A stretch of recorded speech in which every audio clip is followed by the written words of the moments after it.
On your mark, get set. Let's go. I can't do it. We'll do it live. Do it live! I'll write it and we'll do it live!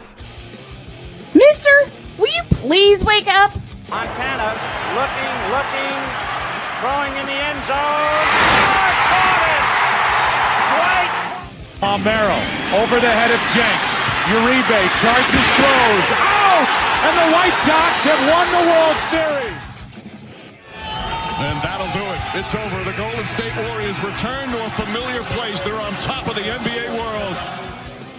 We're down to 2, now to 1. Here's Jordan. Yes! Here's all over the Chicago Bulls. This is Snowman in the Morning. Hey, this promises to be fun. Oh, yeah!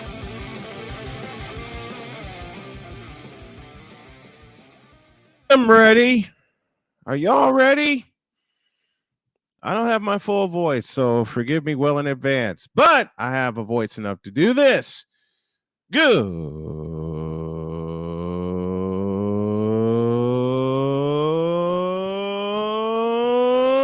morning.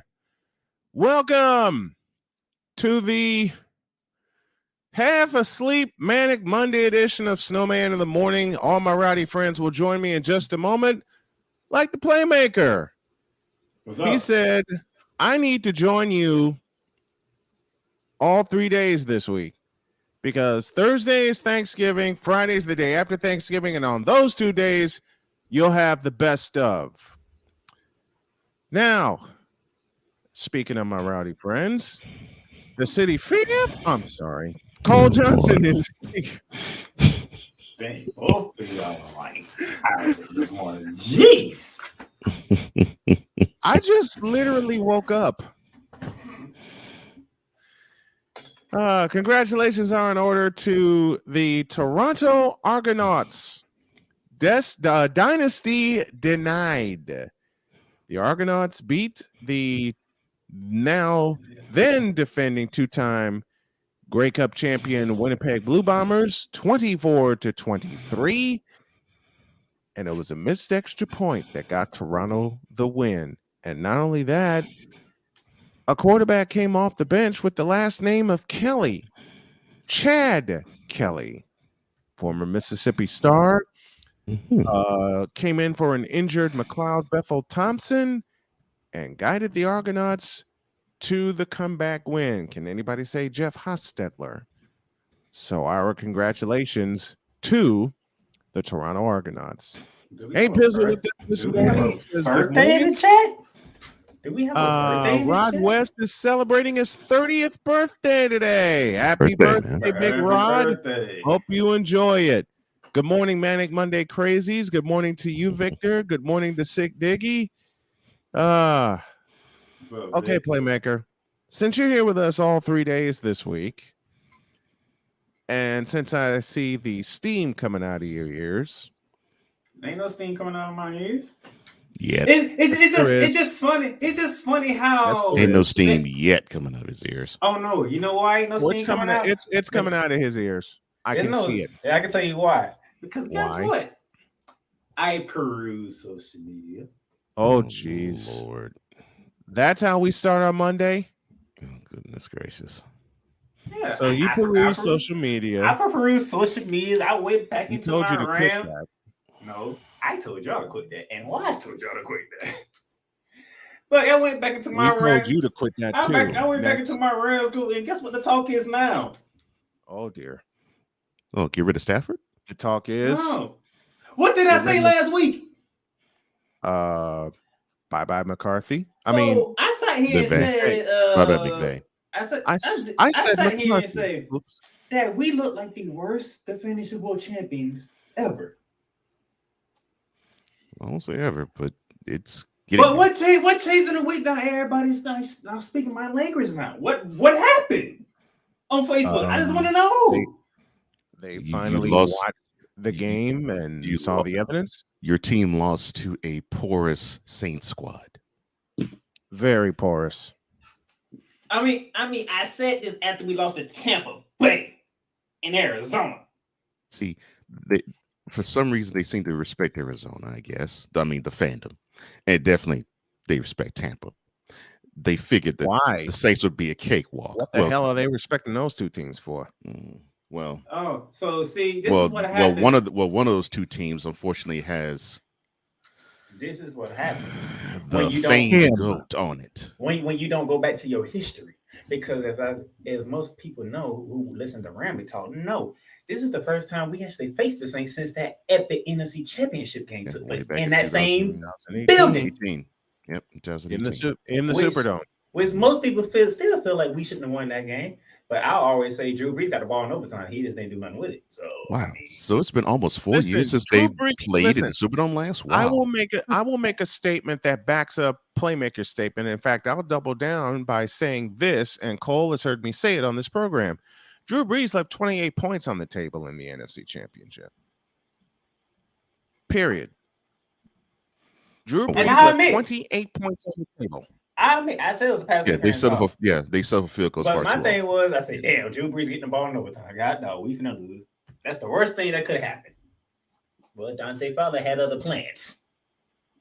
Actually, that was the best thing that could have happened. But what the hell happened yesterday in the Superdome? That's my question. See, I was at work and then looking at reading the comments and the posters and whatnot. You were at work? I had to go to the brand page to post on in other groups. I said, "Dick the Rams just throwing the towel." Yep. I got nothing but yep. I said, "Oh, okay." No. Because I didn't see the game. I was at work. That is blasphemous. That is blasphemous. How dare you? How dare you say such a thing? Well, I actually understand because I've been there, but 27-20, the final score in the Superdome yesterday. The Saints defeat the Rams. And my next 4 words to the Playmaker, the Rams are toast. I said that before you even got to that point. Okay, then I'll say it again. The Rams are toasted. I hate saying it about Super Bowl champions, but opening night against Buffalo told me everything I needed to know about the Rams. It wasn't opening night that did it in. Which game was that for you? Probably the home against the 49ers, I would say. No. The Cowboys game. Oh, when you surrendered a 22-10 L. Mm-hmm. Speaking of L's. And then it finally put the nail in the coffin when we got to Tampa Bay. Because Speaking you had the lead in that game. Yep. They've led in most of their games. They led twice against San Francisco and lost both of those games by double digits. Speaking of L's, we're going to have Ryan McCoffey on here in about 6 minutes. Oh, my And I'm going to warn y'all right now, and I say this playfully, he's going to be quite drunk. If he asks for receipts now. I didn't think so. You know who listen, you know a fan base who should not ask for receipts ever again? The Chicago Bears. Because Justin Fields is finito. I said it when they drafted him. I will say it now. The Chicago Bears and Justin Fields are finished. I think me and Cole have said this often, and I don't think people are catching on yet. When your quarterback is your leader in Russia, that is a problem. That's a huge issue. Haven't we said that before? That is a huge issue. You should not have your quarterback not only be the leading rusher, but to also, in Justin Fields' case, get the most carries in a game. Let's see. Josh Allen, Lamar Jackson. Because eventually a defense will tear that quarterback down. And Justin Fields yesterday got torn to shreds. And it's not that we want it, and it's not that we wish it for We're to pray. No, we're not wishing that at all on My him. question is this: Did David Montgomery fall off a cliff or something? Because I do recall 2 years ago he was a 1,000-yard rusher. You know who fell off a cliff? The Chicago Bears brass. They actually were on a cliff. Okay, here's how I explain Chicago Bears fandom, and I've made this comparison before. I compare Chicago Bears fans like to Chicago Cub fans. Eternally optimistic, refuse to look at reality, and then fall off the wagon once reality decides to sock him in the nose and kick him in the ass. I said when Justin Fields was drafted, and I got flack for this.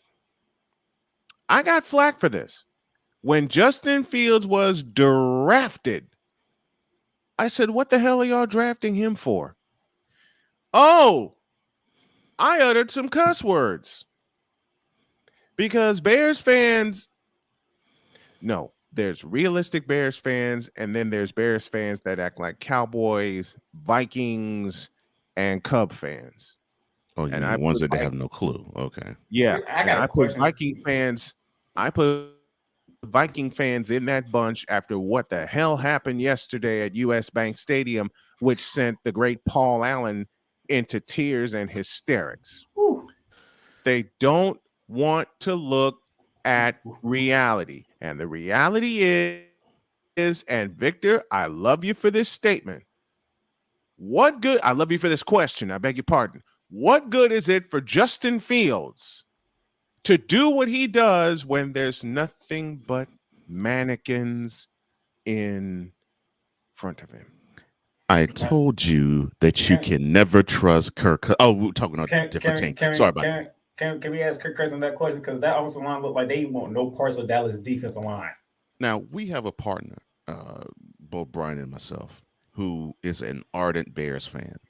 And he basically explains it away as saying that they told Justin that we're going to be building around you. It's going to be rough. There's going to be some bumpy spots, but stay the course and stay the course, and we're going to be better. And okay. I equated that to build around him. I equated that to when the Cowboys drafted Aikman back in '89, and I said he came to a team that had nothing. They had no offensive line. They barely had a defense. They had no weapons of which to speak besides Michael Irvin. Yeah, because remember, Emmitt Smith was drafted the next year. Yeah, but Emmitt Smith was drafted, and they also and all they had was just draft picks. That's the only thing they really had. And they did Jimmy Johnson. So one of the draft picks that they used was one Darryl Johnston. Mm-hmm. And okay, here's the difference between the Cowboys led by Jimmy Johnson and the Bears led by nobody. Jimmy Johnson had a little 4-letter word we like to call a plan. I was going to say brain. 5-year plan that actually came to fruition 2 years earlier. To fruition in 3 years. 3 years. Mm-hmm. I was going to say brain, but plan works. Hey, we know Jimmy Johnson had a brain and Jerry Jones doesn't. Because if Jerry Jones had a brain, he wouldn't have fired Jimmy Johnson. And Denver wouldn't have fired him. Denver wouldn't have fired him after the April after winning his second straight Super Bowl. After winning their second straight Super Bowl, Super Bowl 28, when they trounced Buffalo again, and you let him walk. So stupid. They stupidly let him walk. The difference between that bunch and what I'm seeing in my hometown of Chicago. There is no plan do they plan in sight. There's no brains. So I'm using a damn brain. So our friend who ardent Bears fan again, he says they're trying to stockpile draft picks and they're trying to do it that way. Well, doing it similar to how the Cowboys did it, but the Cowboys, of course, happen to have had this happen with one trade. But you have a 7-3 Miami Dolphins team who got like a whole bunch of draft picks. Now, true.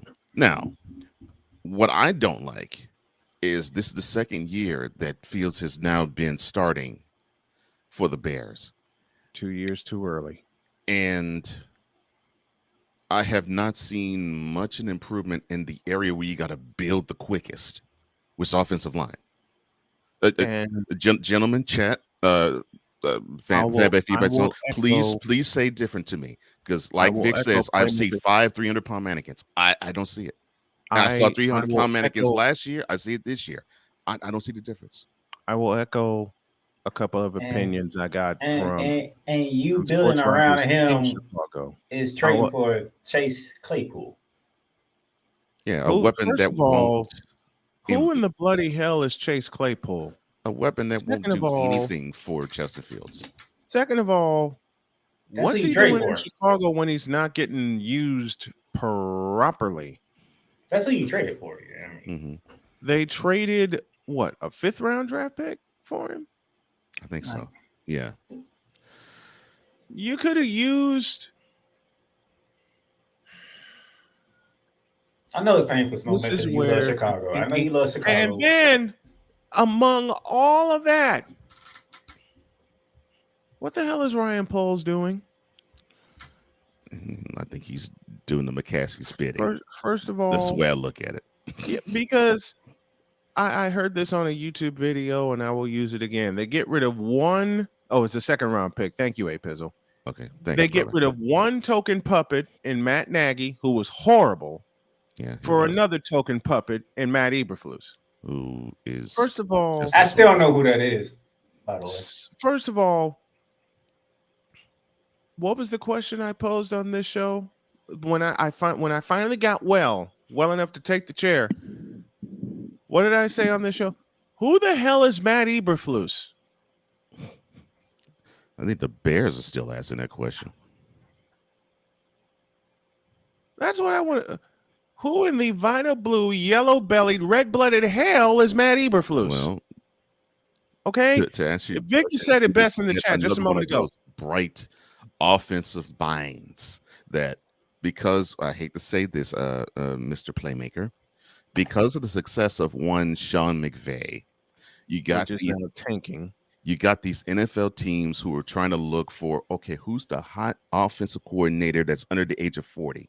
We got to have him, or around the age of 40. We got to have him lead our team, because that bright Wunderkind in LA, yeah, we got to have that. We got to have our own Sean McVay. Yeah, you're starting to see the price of it. And it's not on purpose either, but you see the downside of it. Yes. Okay, and But nevertheless, I will say this. I will ask this question. You know, and Cole, your mind is so bright. They want coaches under 40 that have an offensive mind. There was a coach under 40 that was available and basically run out of Atlanta, and he ran all the way to San Francisco, who's paying more dividends. Who is that, you ask? Oh, that coach we gonna see tonight down in Mexico? Yeah. Oh, we're gonna see an ass kicking tonight. Oh, I'm hoping for it. I'm looking forward to it. I want the 49, since we're talking football, I want, and only my wife has heard me say this and you guys have heard me say it off the air, but for one of the few times I will say it on the air. I want the 49ers to destroy the Arizona Cardinals. I want what happened to Kyler Murray, should he play in January, to happen tonight in Mexico City. I want DeMeco Ryans to turn that healthy defense loose and just say 2 words: sick 'em. Because Arizona, I would say Arizona had no business beating the Rams, but the Rams beat themselves, as they have done most of this year. The Rams beat themselves. They beat themselves yesterday in the Superdome. Arizona allowed the Rams to beat themselves. The 49ers won't tonight. Okay? The 49ers will not beat. Let me put it in 3 words that fans use toward me. I want blood. Speaking of that, I have a question. Maybe y'all two can help me with this. Okay. Why? I don't understand. Yes, Your sir. team is sorry this year, okay? No matter what team you root for, your team is sorry for whatever reason. Yet for some reason, these fans need to go on social media and say, no matter how my team looks, I'm still representing. Who cares? Oh, you Like mean Laker fans, like Bear fans, like Cub fans, or like even teams that are successful, like Cowboys fan, like Cowboy who after fans? yesterday's 40-3 butt whipping of the Vikings, they said the Cowboys are winning the Super Bowl, forgetting how they choked away a lead just 7 days prior. My thing is this: somebody in the rest was like, "We sorry, but I'm still representing." They're saying that the Cowboys are winning. You mean these Cowboy fans struck again? Of course, they struck again. They beat the 8-1 team. Yeah, they beat an 8-1 team on the road, but it's Kirk Cousins. Thank you.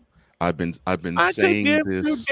I could give 2 damns about that game. I've been saying this both all of those year. teams are represented by quarterbacks who in big moments. Saying that all year. I'm like the moment we saw that hideous video of Kirk Cousins shirtless and wearing a whole ton of drip on his neck, I said, this team is winning in spite of him, not because of him. I meant to send y'all a picture. I forgot. And last week's game was proof too. Yesterday was also proof. Like, this team is winning in spite of them. They're not winning because of them. Because if they win because of them, that game they played yesterday would have been a W, not an L. Yeah, it would have been reversed. But this is my thing. Oh yeah, I'm sorry. Morning Wise. So what was that about? Wise. So what was it about a shirtless Kirk Cousins that you wanted to see some more of, sir? Nah, I got a better question. Yeah. What the hell happened yesterday? You talking about? Wait. Is that a Giants question? Is that a Giants question? Yes, that's a Giants question. That's the Giants question. Now you want steam come out of me? That's what my steam is at. What the hell happened? This is what happened to the Giants. They took Detroit too lightly. I don't think they took them too lightly. I think it sure looked like it. I think they underestimated, but I don't think they took them too lightly. They underestimated how impactful how impactful that Lions defense is starting to become, and how opportunistic they're becoming. Because they played okay until the Danny Jones interception that he threw to Aiden Hutchinson. The game turned around with that interception. After that, it was all Lions. How you throw interception to Pennsylvania? And the thing is, that's not named not TJ Watt. The thing is, what the Lions did was twofold. One, they actually were able to contain Saquon Barkley, and two, they exposed an Achilles heel that I think the Giants have, and which is run defense. You can actually attack them up the middle, which I was surprised, but you actually can attack them up the middle.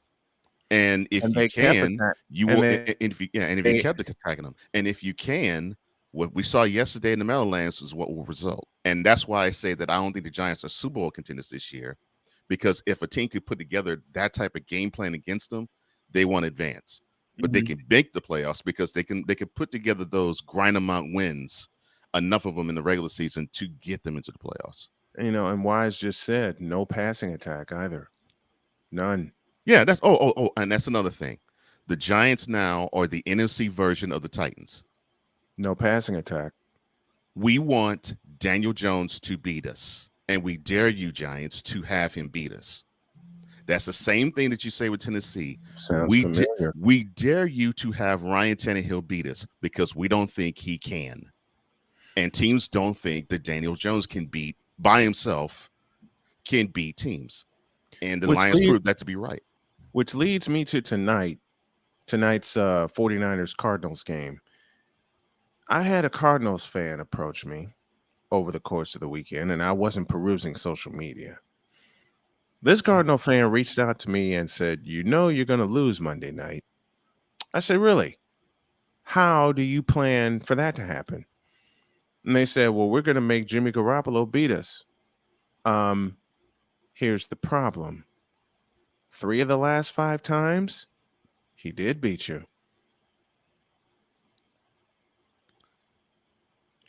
Never heard from him again. I'll say it again. For those of you Cardinal fans that want to, am I going to be on air for that? Damn right. Damn right I'm doing that game. Damn straight I'm doing that game as a fundraiser, as a fun chat, everything. It goes back to my earlier point. Know your damn history before you speak. Oh, that's cold, Pizzle. Oh, wow. Kitty Galladay caught a pass. That's just brutal, man. Can we get Samuel's English comment, please? That is brutal. Yeah, okay. That's brutal. The truth. English, do you speak it? And that's for all the fans of it. Listen, I'm going to make a declaration. Anybody remember the New York Jets of 1986? Yeah, they started 10-1. Okay, it was 10-1. Limped into the playoffs. Yeah, lost every game the rest of the way. And lost in double overtime. They lost. They walked away in the playoffs. They won the wild card game, and they went to 3 overtimes in Cleveland? Two. So well into the second overtime and lost to the Browns. They went to 2 overtimes and lost in the marathon by the lake. Mm-hmm. The Purple People fans are not going to like me for this, but the Minnesota Vikings are going down that same road. And the Jets stumbled after that because that was their best shot in that era. Yeah, when you pass up Dan Marino for Kenny O'Brien, you needed to have every chance you could get. They passed up Dan Marino. I don't know what they saw in Kenny O'Brien. And drafted Kenny O'Brien out of Cal State. I think Cal State Davis. I mean, he was okay, but he was not. He was not Dan Marino. Dan Marino. And I mean, he wasn't Dan Marino when Marino was in Pitt. And back to the Rams while we're thinking about it. Back to the Rams. Y'all now have the same Matt Stafford that Detroit had for 12 years. The only problem is the Rams right now don't have that number 1 stud that he could go to. No Calvin Johnson. And Cooper Kupp. And might as well put Matthew 7 in concussion protocol again while you're at it. Yeah, they did. Mm-hmm. Oh, but I will Which is when the game turned around, basically. I will give the Rams some props though. They discovered Cam Akers. Wow, I didn't realize that he was still on the team. Can I add 4 words? 7 games too late. Oh, far too late. Far too late. 7 games too late. I thought I was drinking, man. I seriously thought I was drinking when I saw the stats. I'm like, the Rams actually tried to give you a bounced attack, which is beyond crazy for me. Because I'm like, yo, where was this? Yeah, I agree with Snowman. Where was this in September? Mm-hmm. Where was this in San Francisco? Where was this in Los Angeles against San Francisco? Yeah, but either game against the 2 games the Rams needed to have to compete in that division. And guess what? And they were in striking distance in the game in San Francisco. There's no way in the hell I'm picking the Rams or Santa Clara. We're gonna lose again. Who do they play this week? We're going to Arrowhead. Oh yeah, you get if Mahomes didn't if Mahomes don't give 400 yards against the Rams, I'll be surprised. Okay. 5. Oh yes, it's 5 time. 500 yards.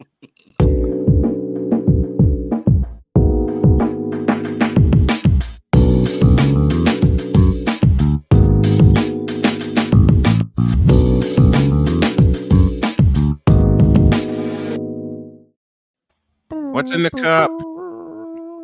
I wish it was liquor. Mr. McCarthy. Ryan McCarthy joins us to the tune of taps playing. Now, because explain to me. Let me make an opening statement. Ready? Let me make an opening statement. Paul. Ready? Just just when it seemed like the New York Jets. You're not going to play it, are you? No, hell no. Please don't. Hell no. Look, I'm both angry and numb this morning. I don't need to be angrier and more numb. Are you asking for a receipt this morning, Ryan? No. You can keep them. Can I ask for a receipt? Okay. No. Because I definitely said they want to beat New England. Okay. So yeah, I didn't even do picks this week. We're definitely gonna honor your request, Ryan. But now, I will do this. Ryan made a request of me this morning, and we'll honor it for sure. And we will honor it, Mr. McCarthy. This is for you.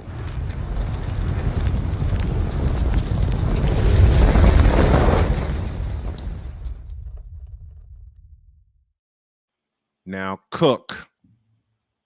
Mr. Zach Wilson, have a seat. We need to have a discussion. So you were asked by Connor Hughes of SNY yesterday after the game, did you let your defense down? Do you feel like you left your defense down during this game? And I'm gonna say, and his exact words were, excuse me. Quote. No. Close quotes. I was literally his answer. No. What? Keep going. I got some stuff to look at. Look up the clip, playmaker. I don't want to look at the clip. I just want to look at the stats right now. I just want to know the stats. Yeah, no. I'll tell you what the stats were: 9 for 22 for 79 yards, 3 rushes for 26 yards, and most of those yards were in the first half because your offense managed this many yards in the second half of a professional football game. Most of those yards are the first. Wow, I saw another stat. Yards. I saw another stat that was alarming. They did not get past their own 35-yard line. The Jets had the Jets in that game had more punts than Jack Wilson had completions in that game.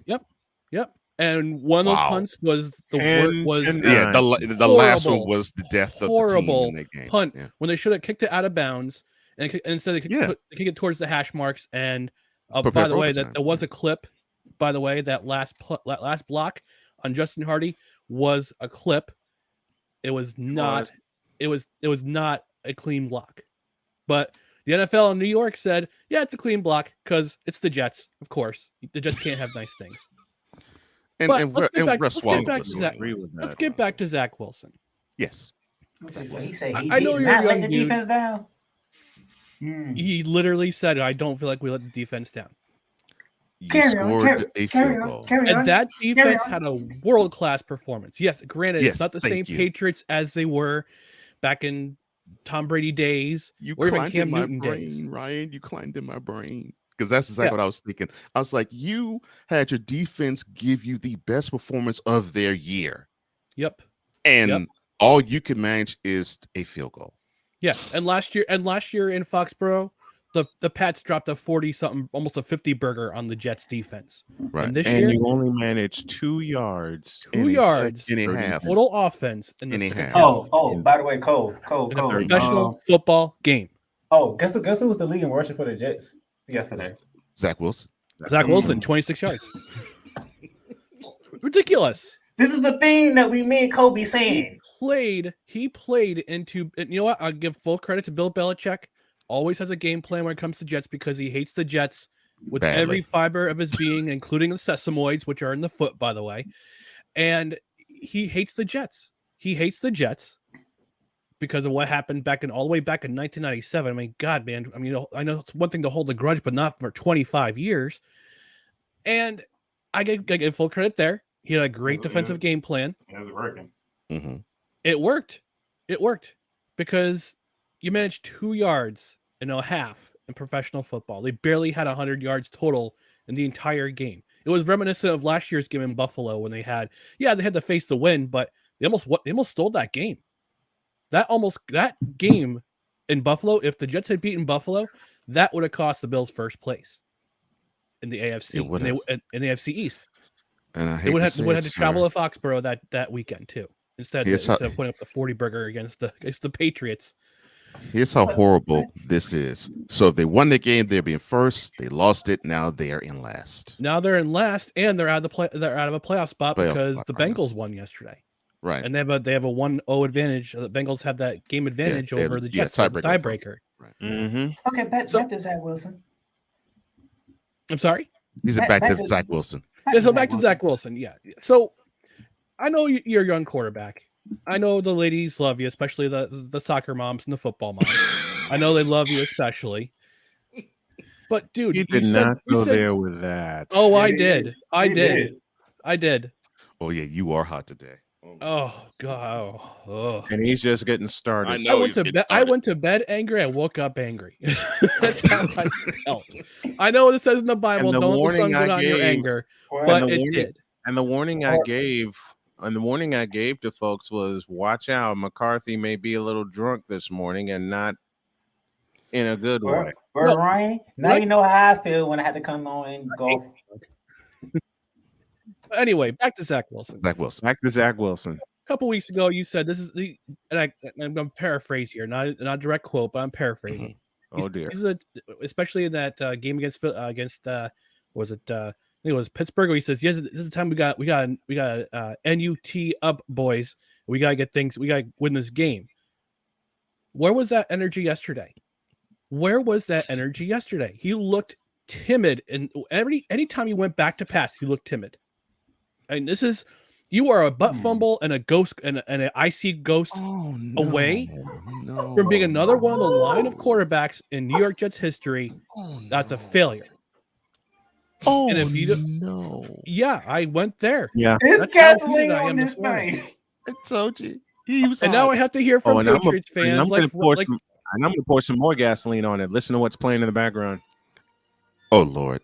Oh, you said now we have to hear from Patriots fans. Yeah, now I got to hear from Patriots fans. You know, congratulations to your team. But also got to hear about 14 wins in a row over the New York Jets. And Rod, happy birthday to you. But I got to hear from you, Rod. But shut up. Yeah, exactly. But back to Zach Wilson. Look, dude, you got 7 games. You have 7 more games this year to prove you're the guy for this football team. We all hoped, every Jets fan, myself included, hoped that you were the guy. Coming out of BYU, you had that swag, you had that accuracy, you had that long ball that everybody wanted. Everybody wanted past the aforementioned. We're moving on past the aforementioned. We're not going to talk about this particular head coach because I don't want to say his name. He's Voldemort to us. But we wanted to see the long ball. We wanted to see exciting plays from our offense, and we did for the first 9 games of the season. We had pretty decent offense, excluding that first New England game, which we should have. We should have won. Yeah. But you literally threw 3 picks, 3 bad passes, and it was fait complete. Now, hey, at least he didn't throw a pick yesterday. No, he didn't even throw for 100 yards, though. He didn't even throw for 100 yards. I think is killing Zach Wilson. I think the 13 incompletions had more yardage than the actual yards he had. Ouch. But even Garrett Wilson said yesterday, he was asked yesterday about the offensive performance. He says, that ish is unacceptable. We are better than this. And they are better than this. But it starts with number 2. It's not wrong with that. They make matters worse. You ain't wrong, and I agree with that. They make matters worse. Stephen A. even tweeted to put in Joe Flacco. I would have taken Joe Flacco. I would have taken a 38-year-old Joe Flacco. I would have taken Stone Feet Flacco over what Zach Wilson did yesterday. At least he could spread the field out with his passes. Zach Wilson was just kind of just ducking in, trying to putting anything into his throws. Zach I don't know Wilson if he's still turned into Ben Roethlisberger, but he's not. But worse. I'm loving it. I mean, I would have taken a retired Ben Roethlisberger yesterday rather than Zach Wilson. You got to take the NFL's version of Mr. Glass? Yep. I would have rather taken him. Wow. The NFL's version of Bill Cartwright. Yeah. So, oh my God. Again, you have 7 weeks to get right. 7 weeks probably for the rest of your career. 7 weeks for the rest of your career, or else I think that Joe Douglas is going to go shopping for a quarterback this year. Jimmy G's out there, Derek Carr's out there, and the biggest fish of them all, Lamar Jackson's out there. So step up your game. I'll end that Lamar Jackson romance. Lamar signing with the Redskins. I said it at the top of the year, and I'll say it again. Back to Zach Wilson. Back to Zach Wilson. But you got 7 weeks to prove yourself, dude. Now get out of here. Get my face. Oh, that's it.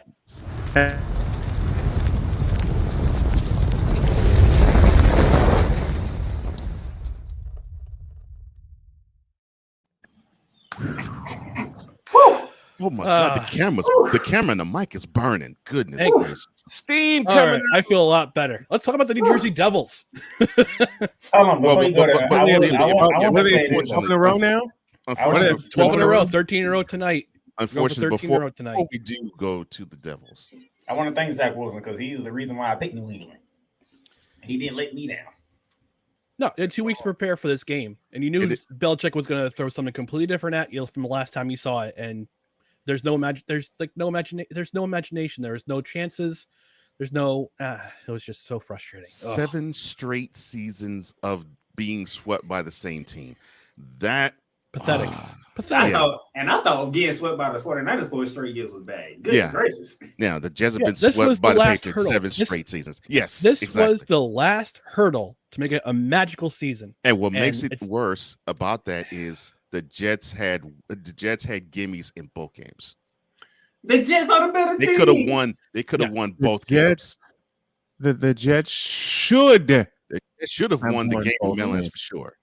Yep. Okay. They should have won both games. Yeah. Mm-hmm. And the Jets defense made it possible for the Jets to win yesterday. Oh, that defense is that defense did not deserve that loss. I'm giving you a silver line in here. Your Jets defense, be proud, sir, because your team can go many places further in the future because of them. They can't be proud. They keep losing to Bill Belichick. No. But the effort that the defense, would have won that. You couldn't come up with a better effort than They ain't happy. No. The defense should not be happy. No, the defense should be pissed. Livid. They put forth. This was the best performance that defense put on this year, and you mean to tell me all the offense could muster for was a field goal? Listen, I'm hoping C.J. Mosley and Quinn Williams take Zach aside and said, "What are you doing? What the F are you doing? Why are you saying that you didn't disappoint us? Why? Like, what happened yesterday? What happened?" Yeah, I mean, you're the starting quarterback. That's the Jets defensively look this year. You the starting quarterback, and you can only complete 9 passes. That's the starting quarterback. Mm-hmm. I mean, who had, if you were to compare Zach Wilson's performance yesterday and Kirk Cousins' performance yesterday, the parallel, I would have said. Kirk Cousins had a bad game, but I can understand why Kirk Cousins had a bad game. At least he had 100 yards of. At least he had 100 yards passing. His offensive line looked timid against the Cowboys. I don't know why. Had a bad game. Timid against the Cowboys. Yeah. The Cowboys' defensive line is just. Cole, there's a button you need to push. Uh-oh. There is definitely a button you need. Are we playing my sponsor? Which one? Oh Lord, no. You need to push the button. All right. You need to push the button. Snowman in the Morning with Cole Johnson is brought to you by Penis Water for the ebbs and flows of life. Trust Penis 15 Water. Actually, I'm calm now. There's another one. I'm calm now. I did that. I did to purposely calm you down. Yeah. Thank you. Like Chris Bates. There's a second one that'll make like an ASMR. Wait a minute. Like audio, there's a second one that'll make him laugh. This edition of the LJPN is brought to you by Grimy Chapstick. No more chip and chap. Only thing, Cole, you needed to put that southern twang to it when you recorded that. You need to put that southern. You need to put that southern twang to it. Oh Lord. Okay. You got to give credit to every other for that. That was every other Jets fan. I offer the following 2 words. Moan him. I knew that would get him. Hey. All right. And speaking of Zach Wilson, okay. If playing that Chris Bay special got him calmed down, then this is going to make him roar. So I realized that I think even though it's not advertised, right, there has to be a place for stupid people.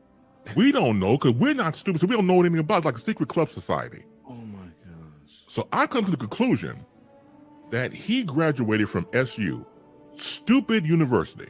Yeah, and all the stupid ass letters that go along with graduating high honors of being stupid. I can't do no more, man. Vámonos, dominos, vámonos. Stupid university, where everyone graduates magna cum stupid. Somehow those magic 40 seconds do something to lift your day. Cut is Cole talking. Like you watch too many movies in your days to do that damn voice. That's what it is. You do that. And what did I say to you, Cole? Thank you, John Houseman. John Houseman, yeah. That's exactly what I said. I said, thank you, John Houseman. John Houseman. Yes, I went there with John Houseman. Dominos, vámonos. But yes, congratulations to the Devils for winning 12 straight. Can we make it 13 tonight? Can they make it? Who do they play tonight? Edmonton's coming to town. Oh, tough. Well, they beat. Well, here's a cool stat from this past weekend. The Devils were the first team, I believe, in either 30 years or in NHL history, to sweep both the Western and Eastern Canada trips. They swept all three games in each part of Canada. They swept Vancouver, Edmonton, and Calgary. And they swept Montreal, Toronto, and Ottawa. I ain't been keeping up. Damn. Get into a playmaker, man. You got to join us Devils fans, man. Man, once Tampa Bay lost to Colorado in that Stanley Cup, I was like, there goes the run. Nice run. It was a great run, but hey, Run. Listen, Ryan. Okay. I just saw a quote from the post game with the Patriots and Jets where Robert Saleh, the head coach, said about the Jets offense, quote, "It was dog shit." Close quote. I Not offer wrong. no argument. Not wrong. I offer no argument. If they can't beat the Bears next weekend, season's done. Oh Lord, I gotta pick between Zach Wilson and Justin Fields. Oh God. They should. Well, if Justin Fields is playing, the Bears with Wednesday we are doing our picks. They should beat the Bears with Justin Fields. If it's without him, there's no excuse for them to lose that game. We're doing our picks Wednesday, considering this is Thanksgiving week, and I will replay them during the best of on both Thursday and Friday. But I agree with Playmaker. I have to choose between whoever the hell the Bears quarterback is and Zach Wilson. We're sorry, America. You're sorry. No. I should be sorry because that's a game that's being offered on a Sunday. Ugh. You know it's the game is for CBS. You know it's the game for CBS on Sunday. Game. Is that an early game? That would be 1 o'clock. Yeah. You know what the game of the day is for CBS on Sunday? What? It's Patrick Mahomes finna light up my Rams defense. That'd probably be the late game. See, Tony Romo and Jim Nantz is calling that game. So, yep, it did. The kick is at 4:25. In Arrowhead Stadium. In Arrowhead Stadium, and the kick is at 4:25. So it's not even. So Rams don't even have the excuse of an early. So my choices Pacific time kickoff. So my choices for Sunday is to watch the Bears and the Jets, or to watch Patrick Mahomes get 5.5 bills against the Rams. Well, I mean, there's other great games like the Falcons and the Commanders, like the Broncos. And you call that Panthers. A great game? The Commanders is going to be like that again. That sounds like a great. That sounds like a fun game. Did you say Broncos? Yes, Broncos. Did any news come out from Broncos camp yet? I'm waiting for a certain coach to get fired right now. I've Send been them to the saying Blue Factory. The bloody hell cares. I'm waiting for us coach to get. What other What other games are well, part of the early Sunday slate, you have the Browns hosting the Bucks. You have the Titans hosting the Bengals, which that probably be the game to watch early. But of course, the Titans play an ugly brand of football. It's not even funny. Is that in Cincinnati? No, that's actually in Nashville. That's in Nashville. Yeah, Okay. and the Jaguars host the Ravens. That's all the rest of the slate. The late slate, the Chargers. The Chargers. I might have an upset pick. Yeah, the late slate, the Chargers go to the desert. Las Vegas goes to Seattle. We already mentioned KC hosting the Rams. Your beloved 49ers host the Saints. And the Sunday night game, the Eagles hosts the Packers. You know what? Oh, and Monday night is the Steelers going to Indy. Flex that Sunday night game to Sunday afternoon. What would you want to put in its spot? Huh? There isn't a game that I would want that I could see that you could put in that spot. Kansas City and the Rams. No, hell no. I'm sorry for what I'm about to say. Kidding. To the playmaker. I'm kidding. Hell no. Rams, That's a worse sacrifice than Abraham sacrificing the Ram in place of Isaac. Look at I already got to go to Lambeau Field for Monday Night Football. Look, the only game I could see them flexing to that spot would be the Bengals and Titans. I don't want to see that game Sunday night. They would have been did that. They would have flexed it last week. Okay, they would have do that. Right. So I get to see Patrick Mahomes line up the Rams for 550. I get to see, which would be close to a record. Who do the Eagles play? And Patrick Mahomes going 3-0 against the LA team. Talk about that. Yes. I get to see who's Philadelphia hosting again? They're hosting the Packers. I can't win the gym. Thank you. Gonna get run over by the Eagles defense. Can we see Jalen Hurts get 550? No. Well, yes, total, because I have one with my fantasy football team. No, yes, I would love the air. No. Total, yes, through the air. I highly doubt it. No. I want Jalen Hurts to get 550 through the air and 250 on the ground. No. It is something to Will be it said. happen? No. It is something to be said that the game of the week is the Cowboys hosting the Giants on Thanksgiving. That's the game of the week. What's the Thanksgiving night game again? New England and Minnesota hosting the Patriots. Go Vikings. Please go. Goodbye, Ryan.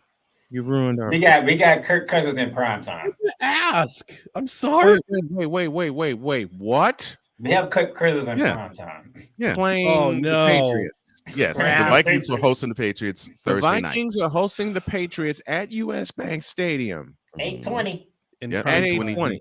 8:20. I will be in a food coma. I probably will be there too.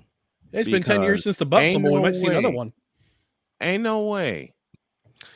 Ain't no way. These discussion picks are brought to you by Kang Chicken Wangs. Even order comes with a cup of bland mild sauce. Oh, every order comes with a cup of bland mild sauce. That's going to be a commercial after the weekend. I see it. Yeah, week 12 of the NFL schedule is disgusting. We're gonna go over that, but first we say goodbye to Mr. McCarthy. Thank you so much for the liquored up coffee. We needed it, and wonderful thank you for the hot seat. Oh, you're welcome for the rage, guys. I appreciate this this catharsis, this therapy session. No problem, man. By the way, yes. Thanksgiving morning, 9:30 a.m. Eastern time, a special edition of No Credentials Required. We're going to be previewing the games. We'll also be doing a ranking of Thanksgiving sides. So join us. I have to see. Now I have a reason to tune in at 9:30. Yeah, that lame old parade. Don't bother watching that lame old parade. Yeah, don't bother watching that lame parade you see every year. You know what's going to happen at the end. That. Santa appears. You watch 3 hours to see Santa. And then I will say there will be spoiler alert for the parade. Yeah, spoiler alert, guys. I'll give you I got another spoiler alert. You go on at what time do you go on? 9:30 a.m. Okay. Then I will schedule a second replay for the best of Snowman in the morning for this week when you get off the air. Cool. I'm gonna play it twice. And yes, there will be a reappearance of the City Filth in City that Filth. Oh Lord. Hallelujah. And unfortunately, thanks to Detroit beating the Giants and Buffalo looking unlike Buffalo, that game might be interesting for once. Hallelujah. Yeah, thanks, sure. Ryan. Praise we the appreciate Lord. you. We love you. Thanks, guys. Thank you, man.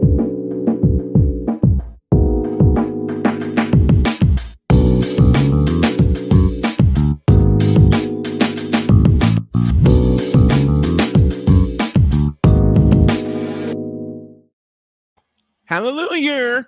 Hour 2 starts right about now. Goodness gracious. On your mark, get set. Let's go. Cause we take this job so serious. All of it between two people and 4 nostrils. All of it was gone. LeBron James is pure, unadulterated trash as a basketball player and has been for 20 years. We don't want to see that. Wait a minute. We don't want to see cap, bro. Number 420. Wise El Jefe. Number 420. I had to do it.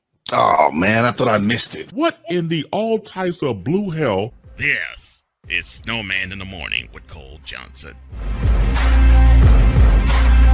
It most certainly is, and we have the playmaker with us this morning. Hour 2 begins, and Cole did something that I want him to do it again. What did he do now? Because when Ryan came on, he started going. He started the fall of the Jets. He started playing. He started doing that third music and the 10 salute shots. You need to do that again because somebody's season in college football just went up in smokes, and it's a damn shame. Ladies and gentlemen, the good people of Knoxville, Tennessee, you had a phenomenal year. You finally beat Alabama in a high-stakes game. You lost to the Georgia Bulldogs, but it's understandable. And but this past season, against the South Carolina Gamecocks. Ready? Oh. Not only did you lose your quarterback, Hayden Hooker, to the rest of the year to a 20 seed. Ready? And Paul. But you got stumped by the Gamecocks. Ooh, did they get stomped? Cox. Gamecocks. What business they have given 63 points to them? And I read that, and I at first read that wrong. I thought it said 53-28. But then I watched the highlights. It wasn't 53. It was 63. They gave 9 possessions, 9 touchdowns to them. Let me say that again, folks. 9 touchdowns. 9 possessions, 9 touchdowns. This is the same South Carolina Gamecocks team that went to games when they got smoked. See, and that's the thing.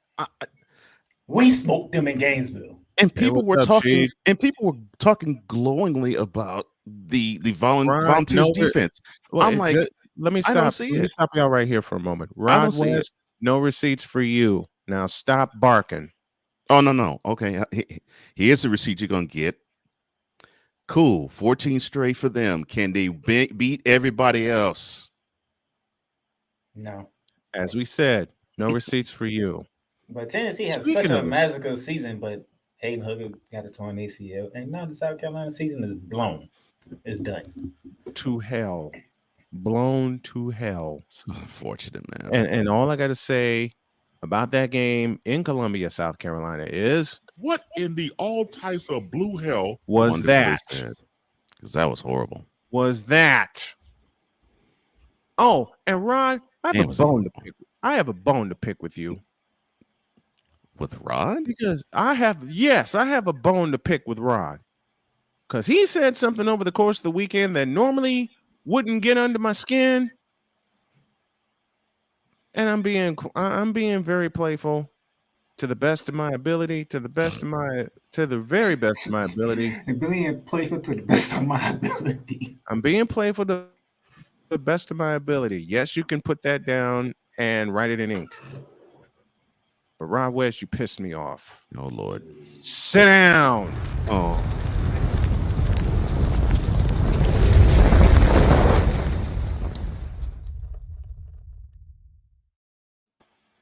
Now, before I get going, why are you sitting this man on a hot seat? Because he needs it. Did we hear Cole just cuss? No? Okay.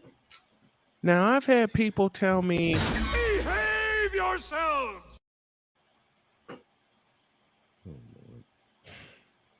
Rod, I love you dearly, but you need to listen to me and listen to me carefully. Thomas Edward Patrick Brady, or however the blue-coated hell you say his name, is not the greatest quarterback of all time. No. He isn't. He won't be. He never will be. Tom Brady again.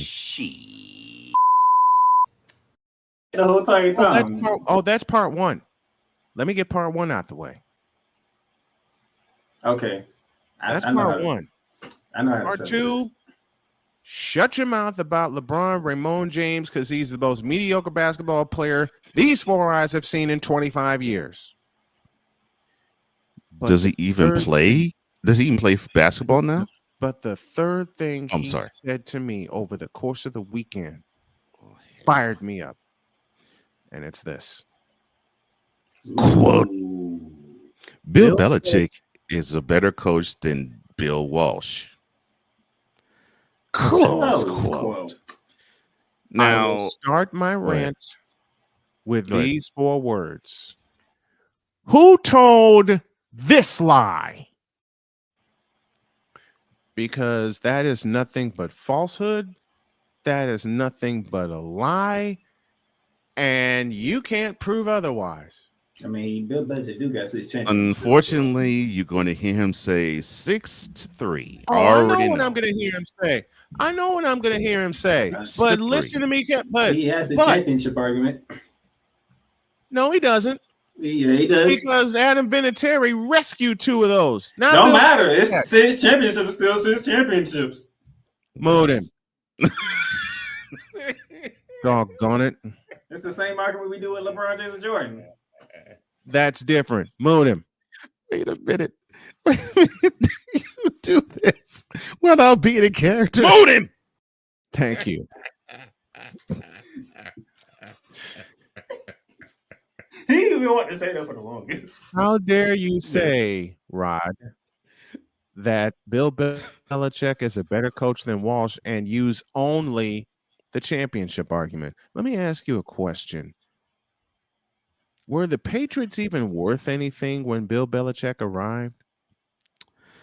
Let me answer that question for you. I think the answer is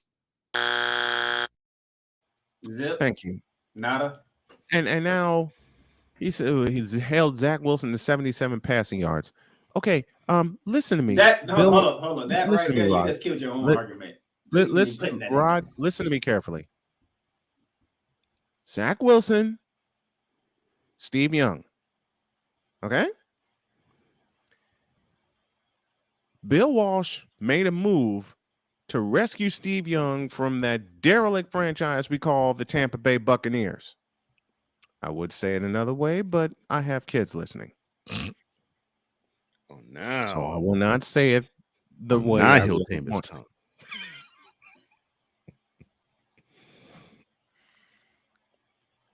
Steve Young helped bring the 49ers to championships. And so did Joe Montana.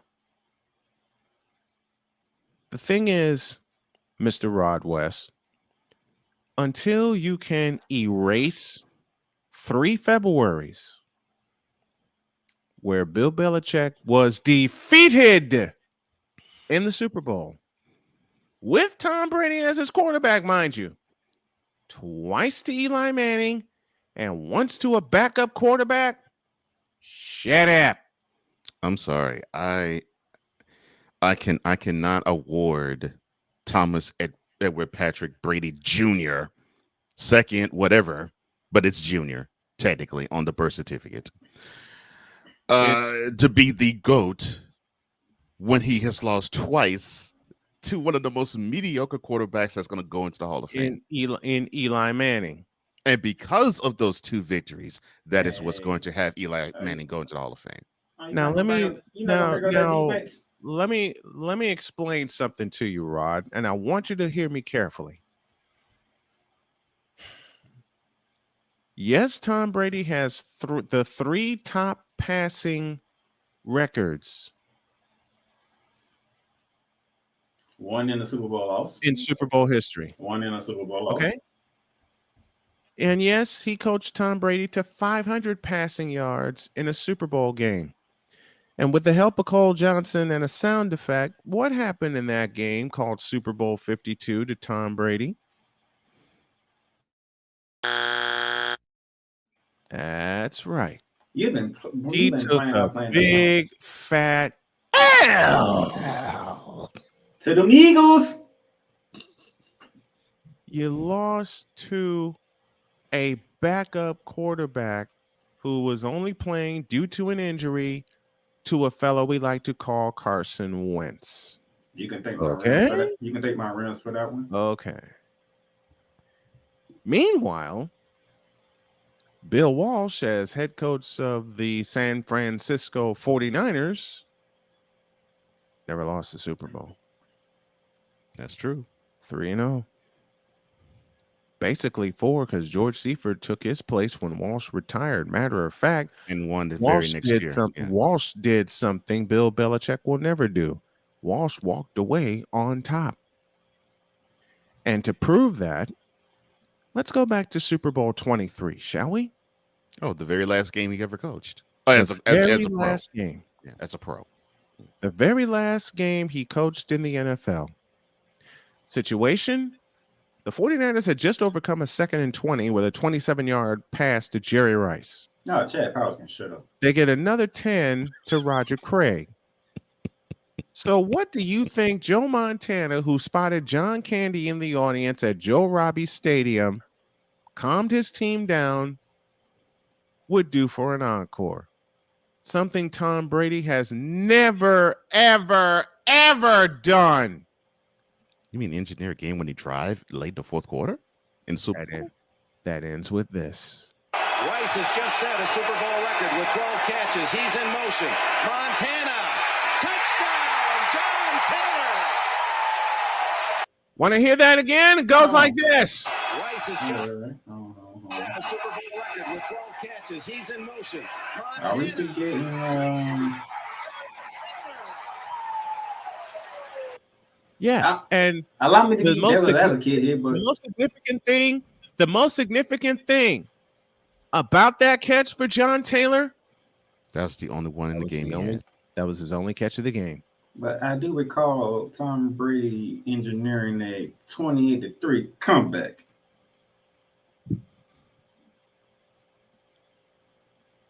Bitch, please.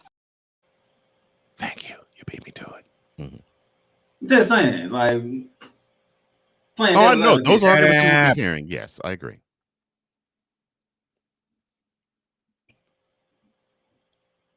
Here's the difference, Rod. If you want to throw 28-3 at me, you know when the 49ers led 27-3 against the Broncos? Oh, they blew them out. That game was ugly. Ooh. See, Montana is so great that he never put his team in a 28-3 position. That big. Yeah. Ever. Led 27-3 at halftime against the Broncos. And the 49ers wound up scoring, I don't know, what's the magic number? 55 points. Which is to this day a record that the Patriots will never see. And the record only the Cowboys have. Game. But yeah, I look at it this way. I get that Belichick is the most accomplished and will be probably in a very long time the most accomplished NFL coach of all time. Agreed. I understand that. Agreed. And he probably is one of the brightest minds that ever roamed the sidelines. Same Agreed with Bill again. Walsh. Yeah, and they do it differently. Belichick, especially his defense. Walsh, especially, was offense. What sets the two of them apart to me is with Belichick, he basically is sort of like a cyborg-ish type of guy where he seems so devoid of emotion. Whereas with Walsh, he was a brainiac, but he was a leader of men, and he had a great sense of humor. And of course, I've heard that Belichick has that too. But it definitely was that case with Walsh. And I love his style because even though with us, he would be respectful of every other team that every team he faced. When he was with his men, he spared no expense, spared no joke, and was basically pumping all sorts of confidence in them. Mm-hmm. See, this is the argument between generations. Y'all generation is Bill Walsh, is Joe Montana. My generation is Tom Brady, Bill Belichick. And the funny thing is, Playmaker, Bill Belichick coached in the era that Walsh ruled, but he was the defensive coordinator of the Giants. He was a defensive coordinator under for the Bill New York Parcells. Giants. So I will say this: yes, Belichick had some success against Walsh. Mm-hmm. If you think back against him, 86 playoffs, 85 playoffs, which is the wild card round. Yep. W. 86 divisional round, that was a W. Mm-hmm. And then when Walsh retired, the 90 NFC championship game. 1990. So yeah, he had some success against the 49ers. Vice versa, the same thing is true. Conversely, the same thing is true. It literally is apples and oranges when you really look at it. It is truly apples and oranges. I can't really say one is better than the other. I could never say one is more accomplished. I will. I could never say one is more accomplished, and I could say one is better to my taste. But I can't really say one's better than the other. Belichick is more. I'll close with this. Belichick is more accomplished, but Rod, bow down to the godfather of the West Coast offense, and it ain't Bill Belichick. Now get your ass up.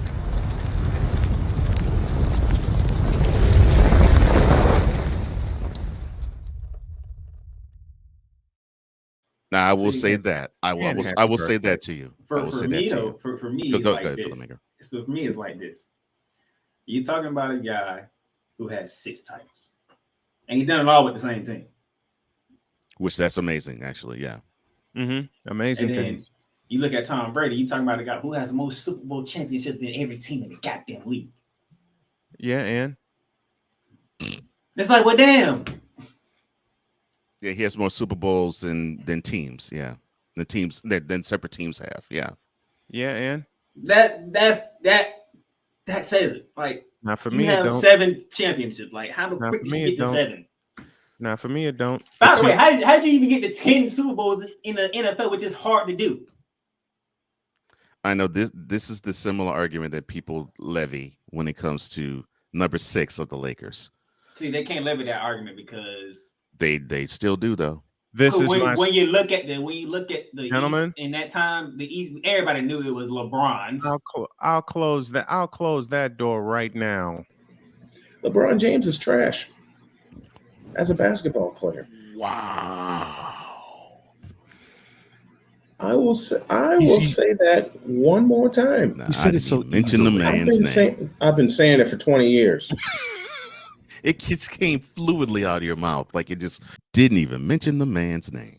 Door closed. Look, here's the difference. When you look at LeBron James didn't even win the number 1 seed. It was Toronto Raptors. Cole, you probably can answer this. We all knew what was going to happen when it came to Toronto versus Cleveland. We all knew what was going to happen. Yeah, because LeBron owned the Raptors at the time. Yeah. Before he even get this is Cleveland. When it came to Tom Brady, it's like, okay, he don't have home field advantage. You have a shot. And then that team makes that one mistake, and it's like, oh hell, you gave him the ball again. That definitely is how people felt in 2006 before the AFC Championship game. People did feel that way because the week before, that's exactly what happened. They were on the road. They were in San Diego. San Diego had the #1 seed, and San Diego had control of the game.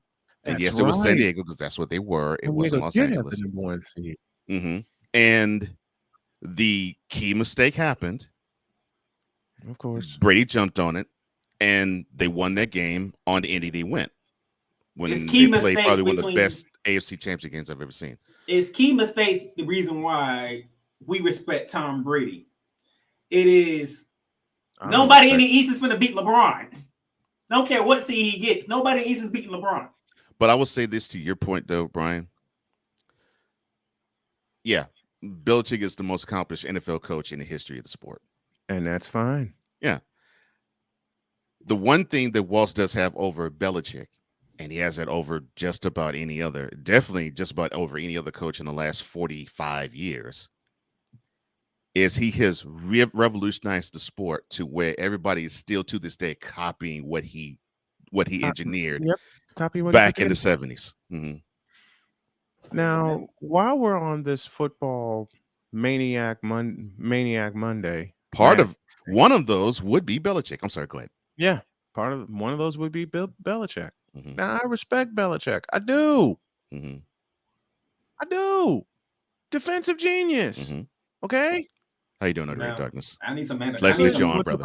I need some antidote now because I just talk goodness about Tom Brady and Bill Belichick. Go get some liquor.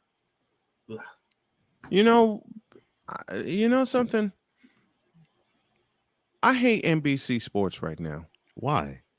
What did they? They threw shade at the Chargers last night. I wonder why. Brandon Staley is the head coach of that team. Actually, it is very easy to throw shade at the Chargers. Let me finish. Sorry. I'm in a mood this morning. We here. You brought up the Chargers like, of course y'all lose by. I am speaking broadcast wise. Okay. They threw shade at the Chargers last night. All right. During halftime, when they were going to a break, they played part of this song. Mold him!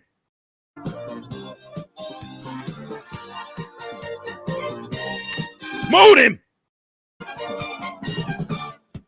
Mold him! I hate you for that. And you timed it so well. They had the nerve, because I was asleep last night. They had the nerve to play San Diego Superchargers. Wow. They didn't play the words, but they played the tune. They were leading at halftime again. Do the math. Do the math, my nigga, please. That's why I'm so mad at NBC right now.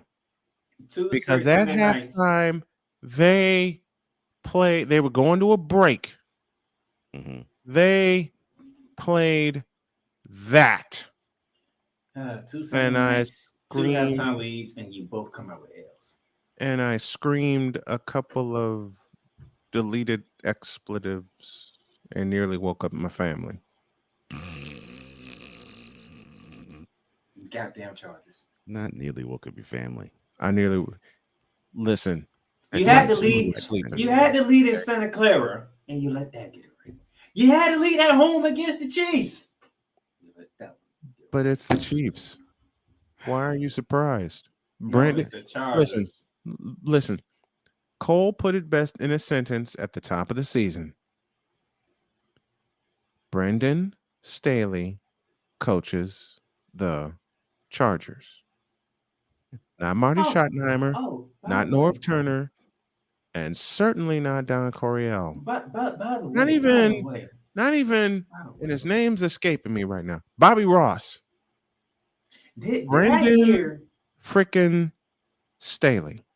Did I hear reports coming out that said that Mike Williams said he was 200%? 1 catch, And you already injured again, but you're 200% healthy, right? 1 catch. 1. Keenan Allen was the one that was on the pitch count. Not a pitch count. That's the literal words that came out. Keenan Allen was on a pitch count.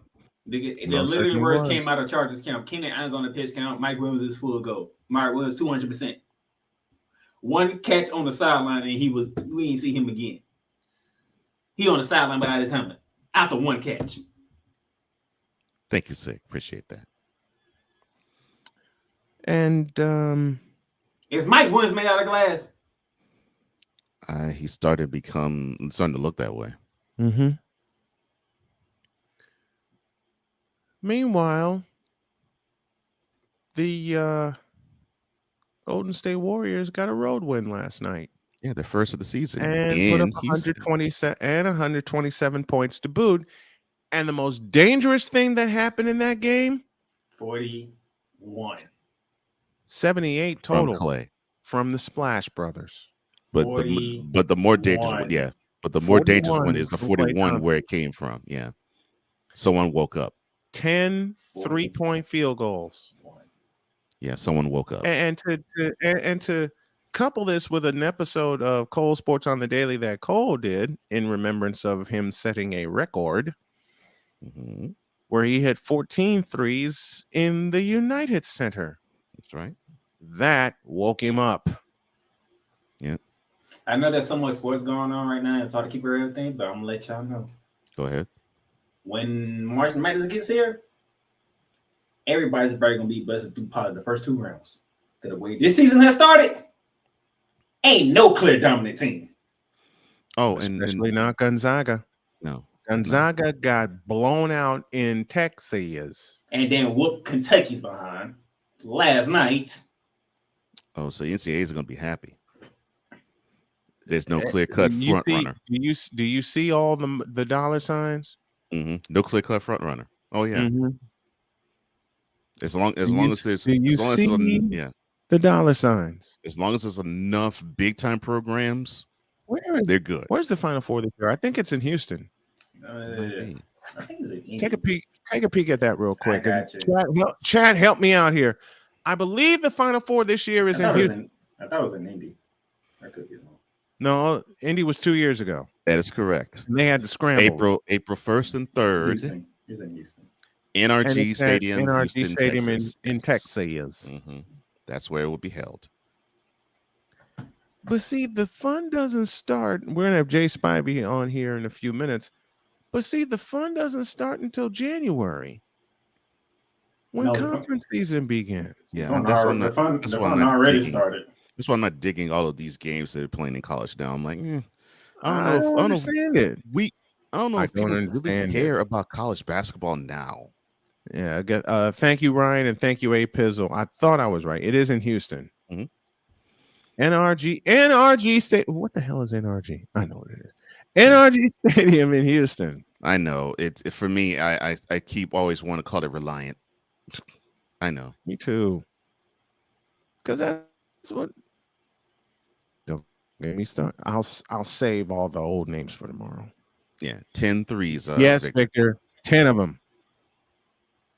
Man, people knew Anthony Lynn was just basically nothing more than a sacrificial lamb. The same thing happened to him is happening now. They can't keep a goddamn lead. That's right, Victor. Home of the World Series champion, Houston Astros. Houston Astros. That's right, baby.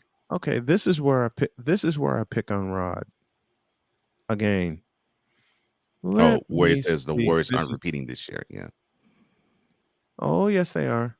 Oh, before you pick on Rod again. Yes.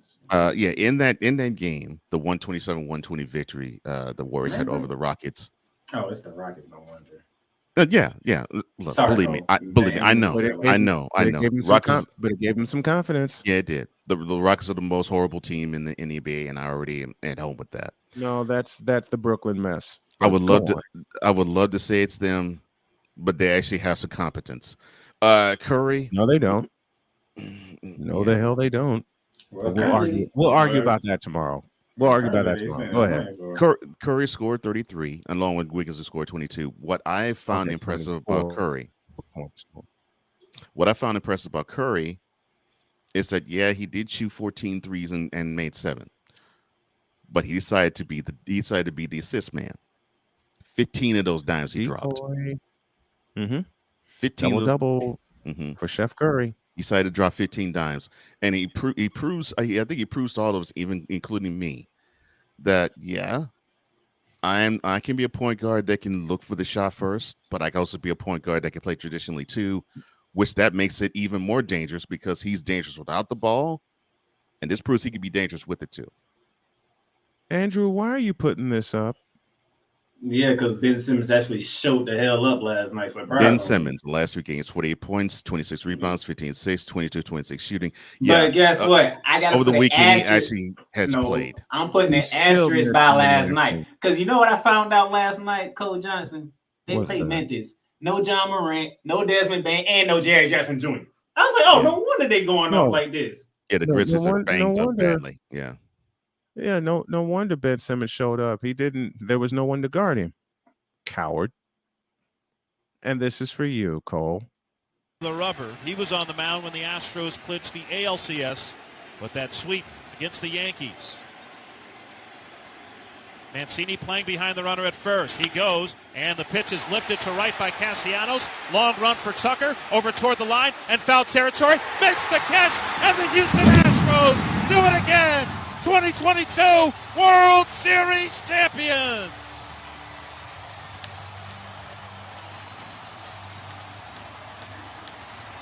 For the second time in 6 years, the Astros are baseball's best. And to a certain person who will remain nameless, yes, we talk basketball and hockey on this program. Man, my coworkers did not like me last week and the week before. Did you give them the business? Oh yes, I did. Good. I was so happy. Did you give them the business? Ooh, I was so happy. It was too. Oh, I don't know if you heard me, Playmaker. So, I think it was the Tuesday after. I was just splattering our team's chat with nothing but Astros memes and gifs. Good. And my manager said, my manager said when they asked how we were all doing, she says, well, I'm drunk. And someone asked her why. She says, well, I'm taking a shot each time that Cole references Houston. Oh, man. And it all started with the 0-1. And Alvarez belts it deep to right field. Houston goodbye! Unbelievable! The Astros a walk-off win! Yordan Alvarez, a walk-off 3-run homer! And the Astros stun the Mariners in Game 1 of the Division Series! Incredible! The House of Horrors for the Seattle Mariners continues as they mob Alvarez by home plate. All right. Since we were talking Final Four just a few moments ago, here are the future dates and stadiums, and we're shooting for 2024 to be there and do our show from there. 23 is in Houston, 24 is in Phoenix, 25 is in San Antonio, and 26 is in Indianapolis, Indiana. I was wondering when they would go back to San Antonio. Okay. Yep, 2 years from now, they will be in the Alamo Dome. And I swear to God, I know we're all going to put in all the effort that we can for the entire crew to be in Phoenix, then in San Antonio, and then in Indianapolis. I said it, and I'm going to follow through with it. Shout out to the defending champions of South Carolina. Them girls. Yes. To come back and beat Stanford at Stanford? At Maples Pavilion. They might be repeating. I've seen Maples Pavilion. They might be repeating. Venerable place. I don't see anybody beating South Carolina. At least not right now. Not Tennessee. Not Stanford. What the hell happened to Tennessee? Pat Summer passed away. That's a good way of putting it. Pat Summer passed away, and they fell off. The only other women's basketball team I would think would give South Carolina problems would be Connecticut. I was about to say if Connecticut can mount up a charge, yes, they'll be the only one. If there's a team that can compete with South Carolina, it would be Connecticut. I already said it. In a few years, y'all better be looking out for Gino Auriemma and UConn coming back, and they're coming back with a vengeance. They're coming back this year. I ain't gonna say this year because they don't have their star. But when she comes back, after what they're gonna go through this season, oh hell. It's proof that that program reloads. They don't rebuild. Mm-hmm. And I think they're gonna make the Final Four. I'm calling it right now. I think UConn women's basketball will make the Final Four again. Yeah, Beckers or no Beckers. Yeah, they'll have a bad season, and that is where their bad season will have them end up. Yeah. Yep. Mm-hmm. And it's happened to them 3 separate times already in the last 5 years with Auriemma at the helm. They lose a star player. Everyone thinks they're down. And where does Connecticut wind up? Yeah, Final Four with the next woman up mentality in mantra. Yeah. And I'm going ahead and calling for it. I see them in the Final Four this year.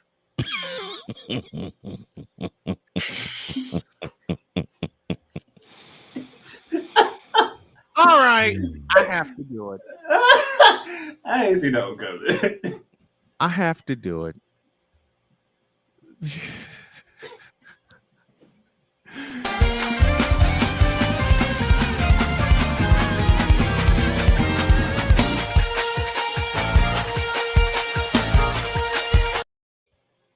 Do it again. Do it again.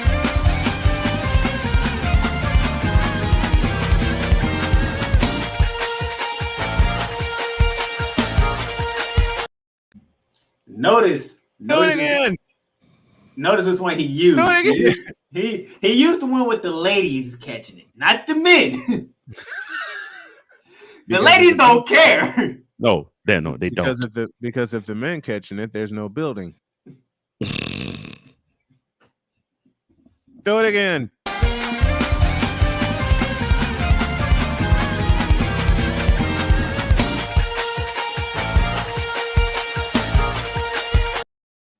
Imagine if every seat in that joint was full. Push the button, please.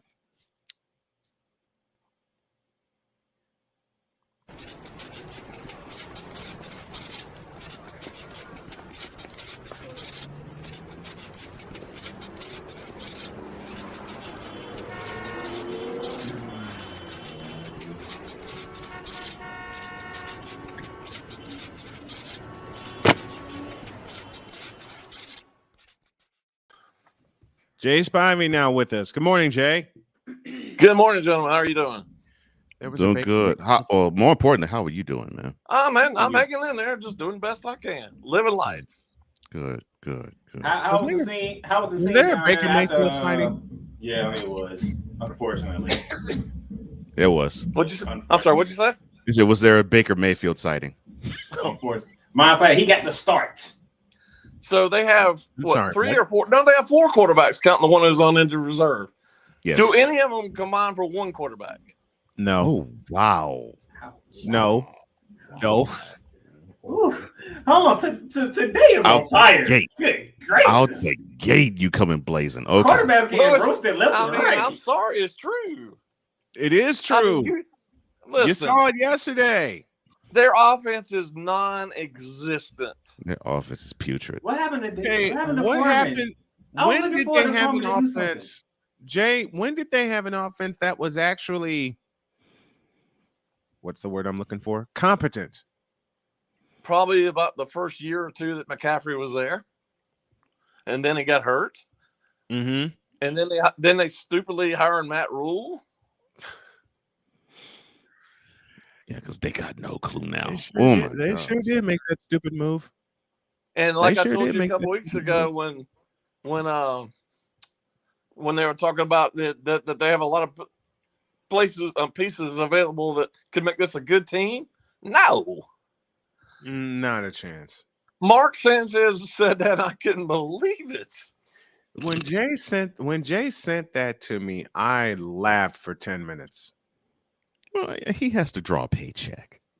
I mean, they're obviously going to hire a coach, but who would want to? Of the positions that we know of so far, you think that's a good position? No, not a chance in hell. It's a wonderful city. You know, they have a rabid fan base. Oh no, we're talking about football, not basketball. My bad. Well, yeah, Charlotte is a nice city, but my bad. rabid fan base, no. I was and Cole, while you're at it, I got lost in the sauce.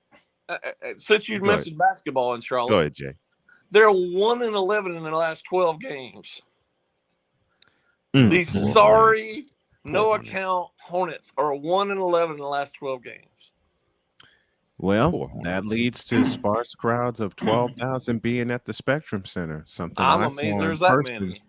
I'm amazed there's that many too. Hey, what was the scene like in South Carolina? That's what I want to know. After that big win. Don't ask. Don't ask. No, you don't. That was their best. You know what? The two best years of the Panthers were the opening year at Clemson and the first year they played at Ericsson Stadium. I'm not counting the Cam Newton years. You mean Superman? You can throw in the 2002 year. No. Yeah. Because they became with an eyelash of actually winning Super Bowl. Yeah. 2002. Well, yeah, I'll give you that. I'll give you that. So three good years. Don't forget the Jake DeLume years. That's what I'm saying. That's what you're talking about when you beat my Rams in double overtime in the NFC Championship game. Yeah. The first play in double overtime to beat them. Thank you, Steve Smith. In the divisional round. Yeah. And I wanted my rematch with the damn Patriots. And then they hung one of those 4 straight NFC Championship losses to the Eagles. Yeah. Mm-hmm. And the Kerry Collins years. Yeah. But don't forget the old Superman, all the greatness he gave for them. Oh yeah. Until Super Bowl 50 got around. Who everybody thinks is a Hall of Famer, and he's not even anywhere close. All because of 10 good games he played in his whole entire NFL career. I'm sorry, his stats don't equate to Hall of Fame. All because he chose not to dive on a fumble football. Well, he had to make a business decision. What did that business decision got him? That's the Super Bowl. What you talking about? Yeah, I thought you go all out. Jay and I talked about this. I thought you go all out to win a Super Bowl. I don't care how much you're paid. I thought you did too. Yeah. I don't care the game. If you got a fumble and it's near you, go after the ball. That's what you're paid to do. Yeah, the ball's loose. Cover. What you're supposed to. It's part of football. Fumbles. It is part of football. Recover the ball. Yeah. And you know who else? You know a quarterback. You know a quarterback who else was too afraid to go after a fumble. Does the name Sam Darnold mean anything to you? Again, one of the 4 quarterbacks who don't add up to 1. 3 years ago, against Miami in Miami, snap went right by him, and he took 1 step toward it. 1. Not 4 quarterbacks that don't. That's a soundbite. 4 quarterbacks don't add up to 1 as a soundbite. I'm telling you guys, they just need to tear this thing completely up and start from scratch. And which means the top of the food chain needs to be torn up too. Well, that's not happening because David Tepper's not leaving anytime soon. Right? No, he's not. And he might be the biggest problem there. Mm-hmm. He is the biggest problem there. No mind about it. He is the biggest problem there. I'm seeing a theme. He is the biggest problem there. I'm seeing a theme here. You know, so you're saying the biggest problem with the Carolina Panthers is the owner? What is the biggest problem with the Washington Commanders? Oh, definitely ownership. With the Washington Redskins, same thing. Definitely ownership. Well, that's a whole other story. What's the problem with the America's team, Dallas Cowboys? Actually, that is McCarthy because no, it's not really ownership as much. That's McCarthy. No, it's ownership. No. It's ownership because they hired McCarthy. No. Follow the logic Jones here. Is a different. Jerry Jones is a different thing because he does have a monstrous ego, but at least he allows his football people to kind of handle things, even though he's technically the general manager for some stupid reason. Right. The reason Even though why I don't put I it know on, they're playing really well right now, and they might be the best team in the NFC, really. And I hate to say that because I hate the Cowboys, but to me, they haven't been. if they could play like Really yesterday, been yes. the same since Jimmy Johnson was there. No, they haven't.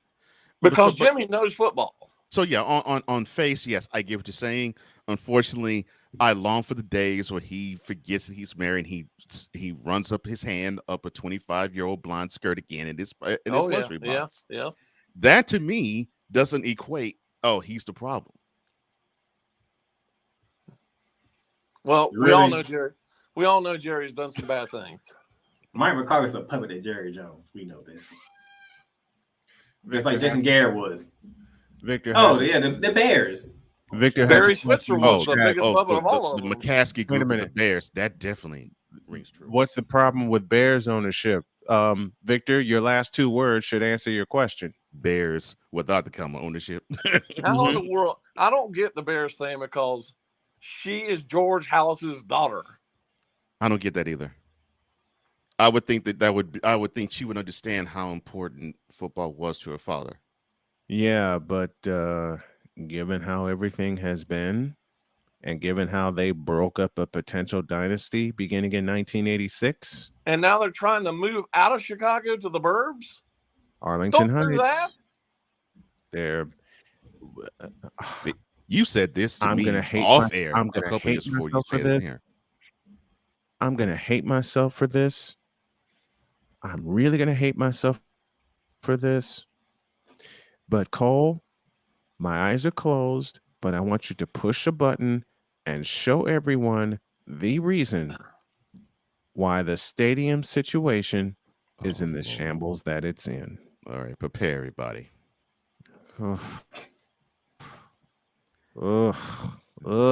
This You don't like the mayor, huh? Person, hell no. Not no, What but did she do hell to you? no. What did she do to you? What did she ever do to you? Shut up, playmaker. In answer to both of your questions, she has not a clue of the sports scene in Chicago. No, she doesn't. Not a clue.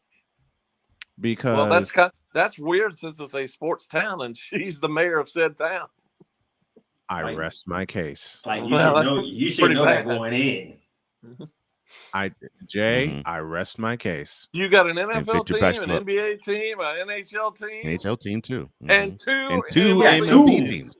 Two MLB teams. Two Major League Baseball teams. And Victor Locke, she doesn't care because the team is and now a WNBA team. Yep. Who won a championship? Who recently won a championship? Yep. Who recently won a championship? Victor Locke, she doesn't care because the team is now just a trinket to talk about during tea parties. Ain't that the truth? Oh, so it's not that she's a comic. Well, since Cole did it already, I'll get to it now. Just a minute. Spirits of evil. Quiet. That's my cue. Now, Jay, you're going to hear something, and you're going to hear a lot of groans in the audience. But Victor started this. Here we go. And it's a point that we hammer home a lot about Uncle Foot. Oh, boy, not Uncle Foot. Here we go. Jesus.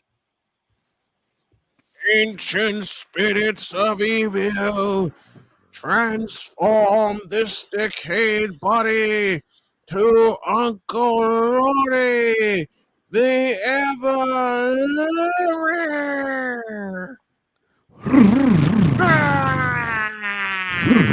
Oh, Jesus.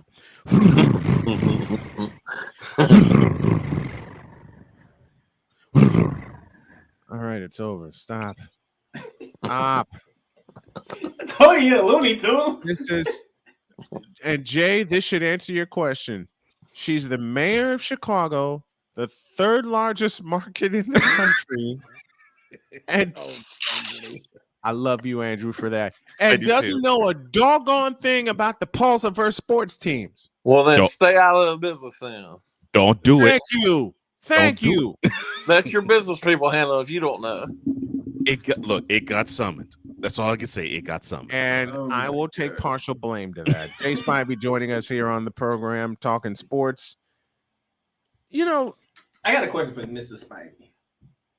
And the question is, what will the football committee do? College football playoff committee do? Because guess what? It's that week. It's that week. Well, Ohio State and Michigan got to play. Yeah, I'm of the mind Michigan's where gonna get drilled. they should have expanded this 2 years ago during COVID and blew it.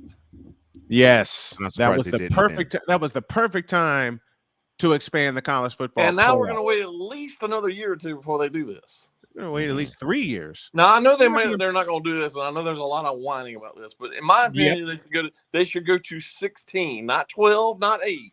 Thank you. I've said that too. If Division One AA and Division Two, which starts this weekend, so that's only a week difference. Yes. That's only a week difference.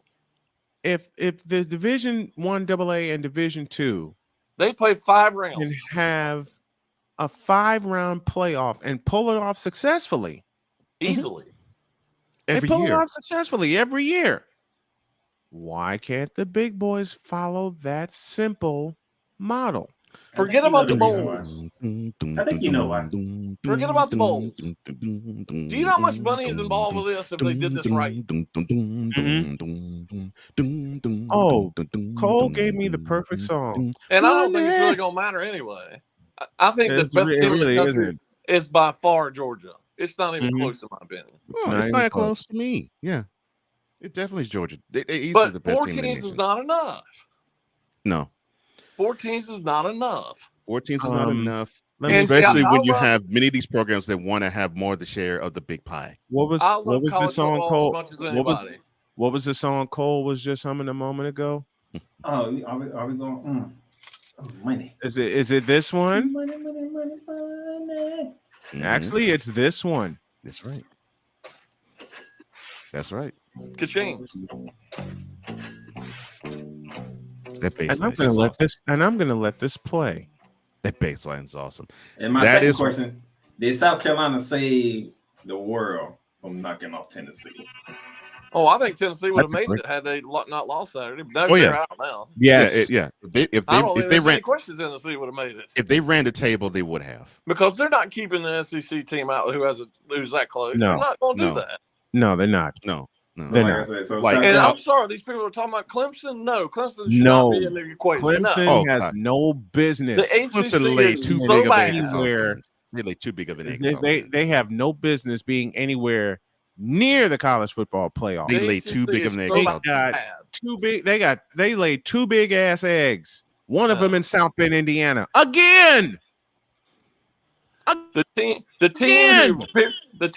team who people are going to complain about if they do win this, and that's a big hit, is if LSU beats Georgia in the SEC championship. You stole my thunder, Jay, because if they run the table, meaning if they beat Georgia in the SEC championship, I think they're not staying home. They're not. I think they will be in. LSU's in. If they beat Georgia, LSU's we will in. We will see 2 SEC teams in the got CFP yet again, and we got our first championship game. And already decided. I think you're probably going to have the winner. If LSU wins, that'll be LSU Georgia. Then the winner of Ohio State Michigan will be and then probably if Southern Cal wins out, they'll probably get in. What about TCU? TCU's in a horrible conference. It's they've been squeaking by the last couple weeks. But if they beat us undefeated, well, no. TCU's in a horrible conference. However, TCU's in a horrible conference. However, they are undefeated. I think But if I'm they thinking stay the that way way, that- they will vote them over a 1-loss USC team. I'm thinking the way that the committee thinks. Again, it's money. No, the way the committee thinks, they want that. If LA you're money. undefeated and They you're a want conference big time champion, money. you're in. They want the big time champion. Okay, they want the big it's big time about conference money. champion. But It's I will about throw money. I will throw a monkey wrench into this with this question because Jay mentioned USC. And the way they and them beating UCLA puts them a step closer, and they have their spot in the Pac-12 championship game. I'm going to say it correctly. They're the Pac-10 championship game. Yeah. Oh, you're discounting Utah and Colorado. I'm discounting Utah and Colorado. Well, Colorado. Utah had the opportunity, but they lost to Oregon. Utah messed up. Yeah. Utah messed up. Utah messed them own selves up, and they messed up the Pac-12/10 by beating USC. Mm-hmm. Now, what if Oregon threw a monkey wrench into this? No, actually, the committee would love to have Oregon in there. Do they get that? They Do they get that fourth spot over TCU? The only team from the Pac-12 getting in the Southern Cal. Yeah, USC. But I don't think they're going to get in because I can't see TCU losing. But if TCU stays undefeated, they get in there because you undefeated and you're a conference champion. Yeah. And they value that a lot. Undefeated and conference championship. But we've seen it before. We've seen it before. Back in the BCS era, there were not one but two teams that ran the table and won their conference and didn't get a sniff of the BCS championship. Who were those two teams? TCU and Boise State. But TCU's ranked number 4. They're not going to lose that spot. Despite how they looked last week, they still. I am thinking. Playmaker, I get it. Playmaker, I get it. Playmaker, I get it. I do. No, guys. Southern Cal's going to jump them tomorrow night. I guarantee they are. They're not. You know what? I think Jay's right. Southern Cal's going to jump them tomorrow night. As unfortunate as it is, TCU did not play well Saturday, and Southern Cal didn't. Michigan didn't either. They ain't finna jump Michigan. USC really didn't play well Saturday. No, because they're in a bit. They're not going to. Nobody. They want the hype for this weekend. They're not going to drop Michigan. Exactly, but that's my point. They gonna recognize the fact that if you gonna sit here and say Michigan ugly and TCU ugly, they both get to stay their spot. But USC didn't play all that well either. Guys, don't discount this. Where's the national championship this year? LA. Correct. It's in SoFi. Yeah. Los Angeles. Correct. It's at SoFi. Now we saw how badly it drew when they played in Santa Clara a couple years ago. Yes. Mm-hmm. Don't you think they would like to have Georgia against Southern Cal in LA? They would, but here's why I go with you. If USC can get past Notre Dame, because there's gonna be a ring versus ring matchup, and TCU stumbles, whoever they playing against, I can't remember off the top of my head right now. USC's getting it because for some reason Notre Dame decided to find themselves. I don't want USC. Notre Dame can kiss USC. Notre Dame can kiss mine too. I hate Notre Dame. I absolutely abhor Notre Dame. But guess what? Notre Dame can screw everything up this weekend. I know. Notre Dame can screw everything up this weekend. Walk in the Coliseum. Notre Dame plays USC this weekend. And is that the Coliseum? Yes. Notre Dame and USC play. And it's at the Coliseum. At the Coliseum. Yeah. It's at home for USC. Now, yeah. So what if 2012 happens again, and Notre Dame goes to the Coliseum? Although I don't see it with this team, and beats USC. Oh, hell's breaking loose. Oh, and playmaker TCU hosts Ohio State. I mean, Iowa State. I'm sorry. Oklahoma. Iowa State. Oh, they should win that. They should win. They're gonna roll Iowa State. They should win that one. So pretty much, and it's USC has to win. It's in Fort Worth. Yes, it's in Fort Worth. USC can't have no let. USC has to beat Notre Dame. I don't think they will. Yeah. And then they have to win the Pac-12 championship. And they have to win the Pac-12 championship, which they will face. Don't forget, it's not on Saturday; it's on Friday. It's on Friday. Right. Yeah, and if I'm right, gentlemen, and chat, help me out. I believe they would face Oregon. As of right now, yes. Right. Yes. Right now. I believe they would face Oregon, and I believe Oregon doesn't have an easy test. Oregon doesn't have an easy test themselves. They're going into the Civil War at Corvallis. Yeah. They played their Civil War, yeah, Civil War. Yeah, they're in Corvallis. So if Oregon handles business in Corvallis, it's Oregon and USC for the Pac-10 championship. Yeah, and they play that. If I'm right, they play that in Las Vegas. It's in Vegas. Mm-hmm. Why did they move the? Final question. Why why? Again, Cole, tell him why they moved it. Tell him, Cole. As soon as that stadium got built, I get the point. As soon as that stadium got built in Vegas, they went straight up. Yeah, they did. They did.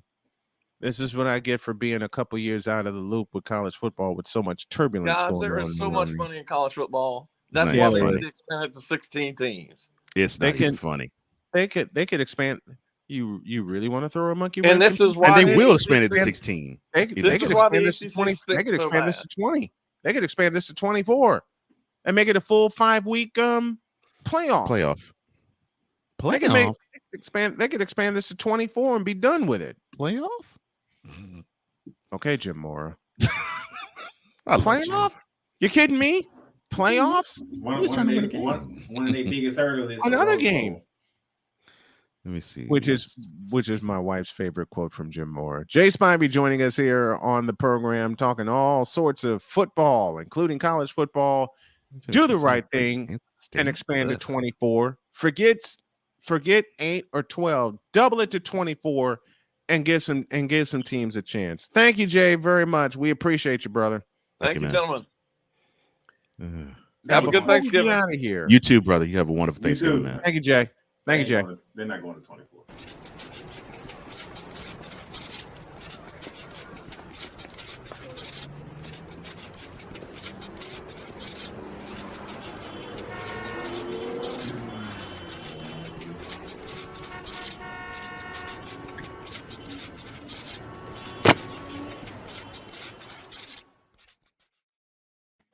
Ryan McCarthy had a great quote when he said, TCU deserves to be in the CFP if they win out. However, the elite hated when the riffraff crashed the party. Which that actually is to Jay's point. Yeah. Cincinnati, anyone? Boise State earlier, Boise of course. State. No, Boise State. Boise State never got in. Of course, Central Florida. Yeah. Central Florida ran the damn table twice, back-to-back seasons. They ran the table back-to-back seasons. They ran the table twice. They gave UCF a consolation prize of New Year's Day 6 bowl. Of a New Year's 6. And smack Auburn. And they beat Auburn's ass. Beat them down. Yeah. They kicked Auburn's ass. You know what saved them? They did it again the following year, and LSU put it out in overtime. That's what saved them. Yeah. Yeah. That's it. Okay. I got to find something, and I got to play something, and I don't have it. Yes, I do. Folks, we're going to close with these final 20 minutes, or part of 20 minutes, and you'll see the segment in its entirety on the Thanksgiving special. This is an LJPN special presentation. Oh, yes. Good job, by the way. Oh, dear God.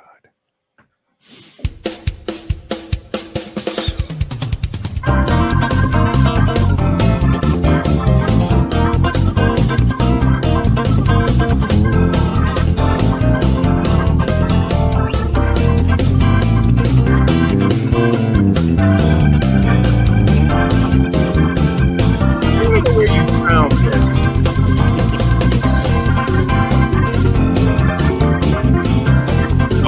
That's right there. That's right there. I was looking for the churchiest thing I could find. I love that. Yes. Welcome to the 65th Tabernacle Apostolic Pentecostal Methodist Catholic Baptist Church of the Chicken Wing, but we also know it as the City Fifth. And I am your preacher. My name is the Right Reverend Dr. Cardinal Bishop Pastor Deacon Winston Aloysius Jenkins.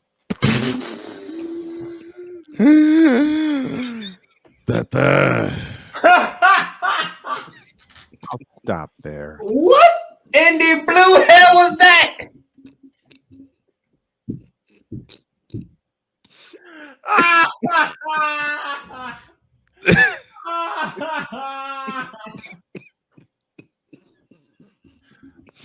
I'm sorry, Playmaker. What did you say? What was that? Oh, I gotta. And Ray sends his regard. I'm about to go full the ring, the rock. Just a minute. Your preacher. My name is the Right Reverend Dr. Cardinal Bishop Pastor Deacon Winston Aloysius Jenkins. Wait for it.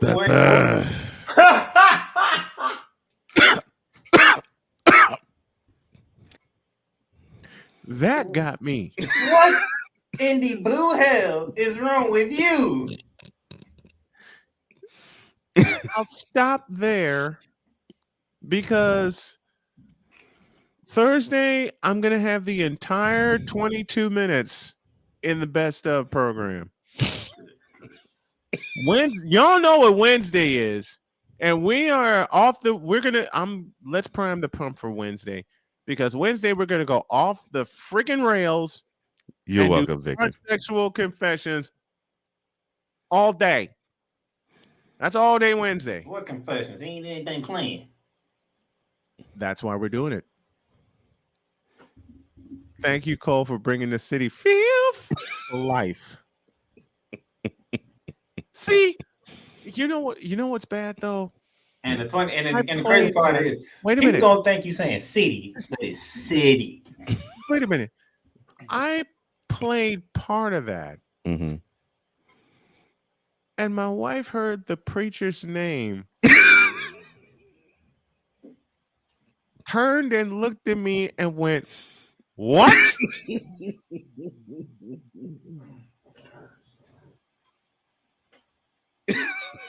Victor confessed to me that when the Brother Love theme began to play, he was in tears laughing. Freaking Looney Tune, man. Damn. Wait a minute. Wait. I think the part of mm-hmm. the third that set me adrift. He said the whole name. Long pause. Yes. Mm-hmm. Yes. The third. What? Hold on. Wait a minute. But Winston Aloysius Jenkins. Wait a minute. How the hell do you have?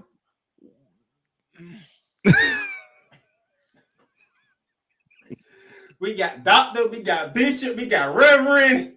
Would you say the full Cole? Close this out by saying the full name, please. Oh Lord, please. Yes, I'm gonna regret it, but say it, please. Yes, the name of the bishop for the city. Yes, is the Right Reverend Dr. Cardinal Bishop Pastor Deacon Winston Aloysius Jenkins. He's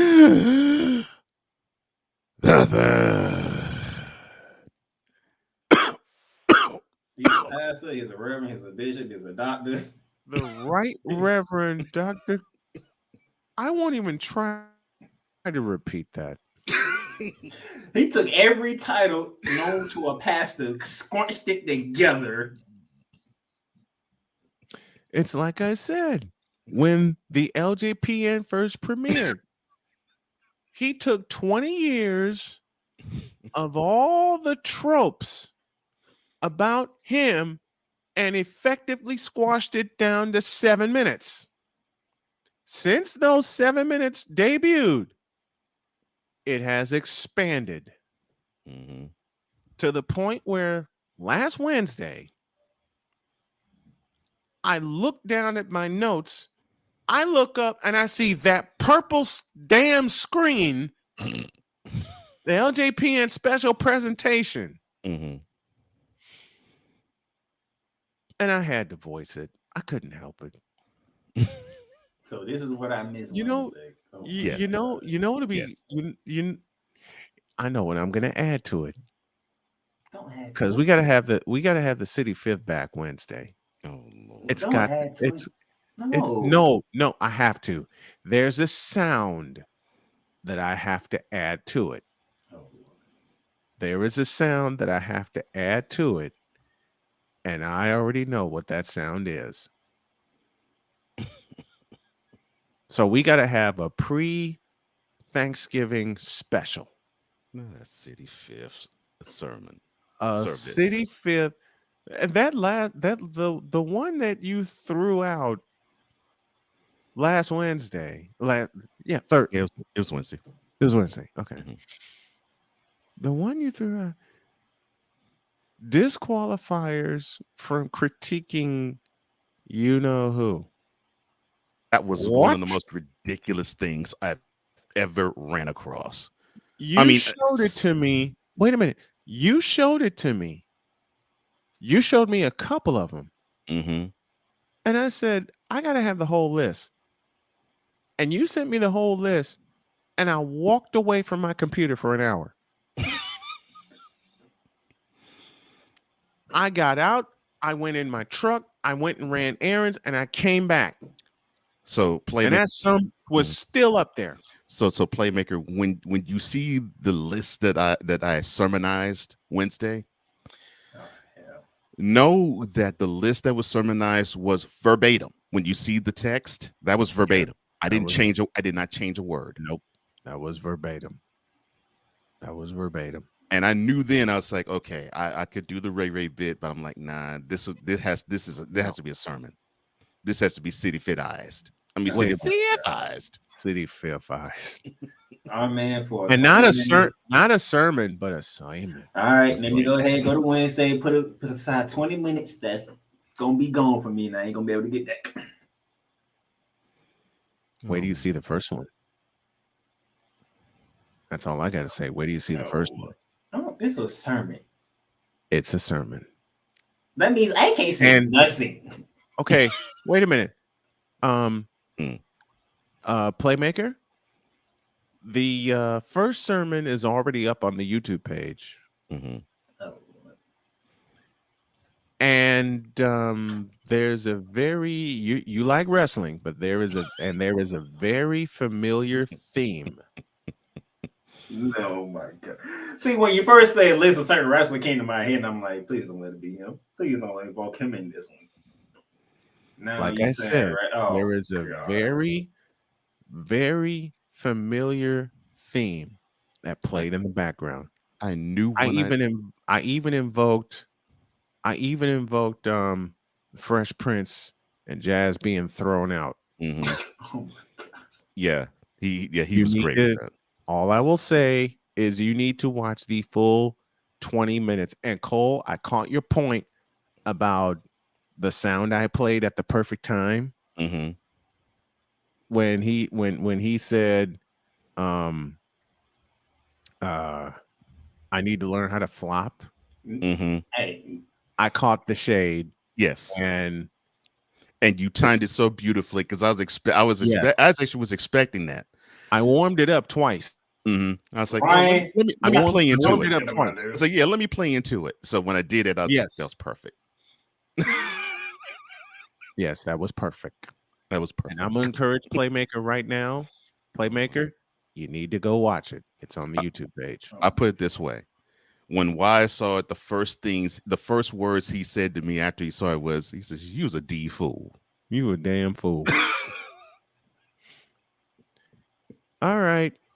Enough overtime. We're getting out of here. I have some highlights to cut.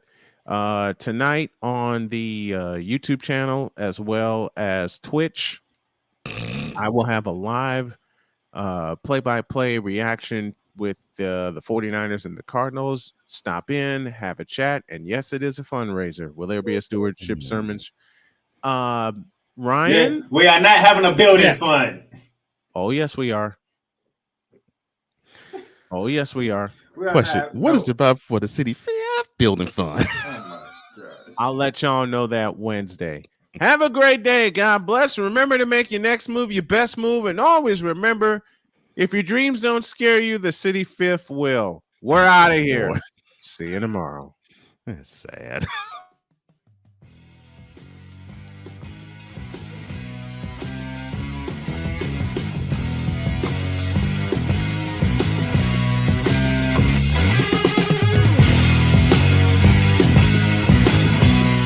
Thank you for tuning in to Snowman in the Morning with Cole Johnson, the hottest of hot takes and the coldest of cold, hard facts.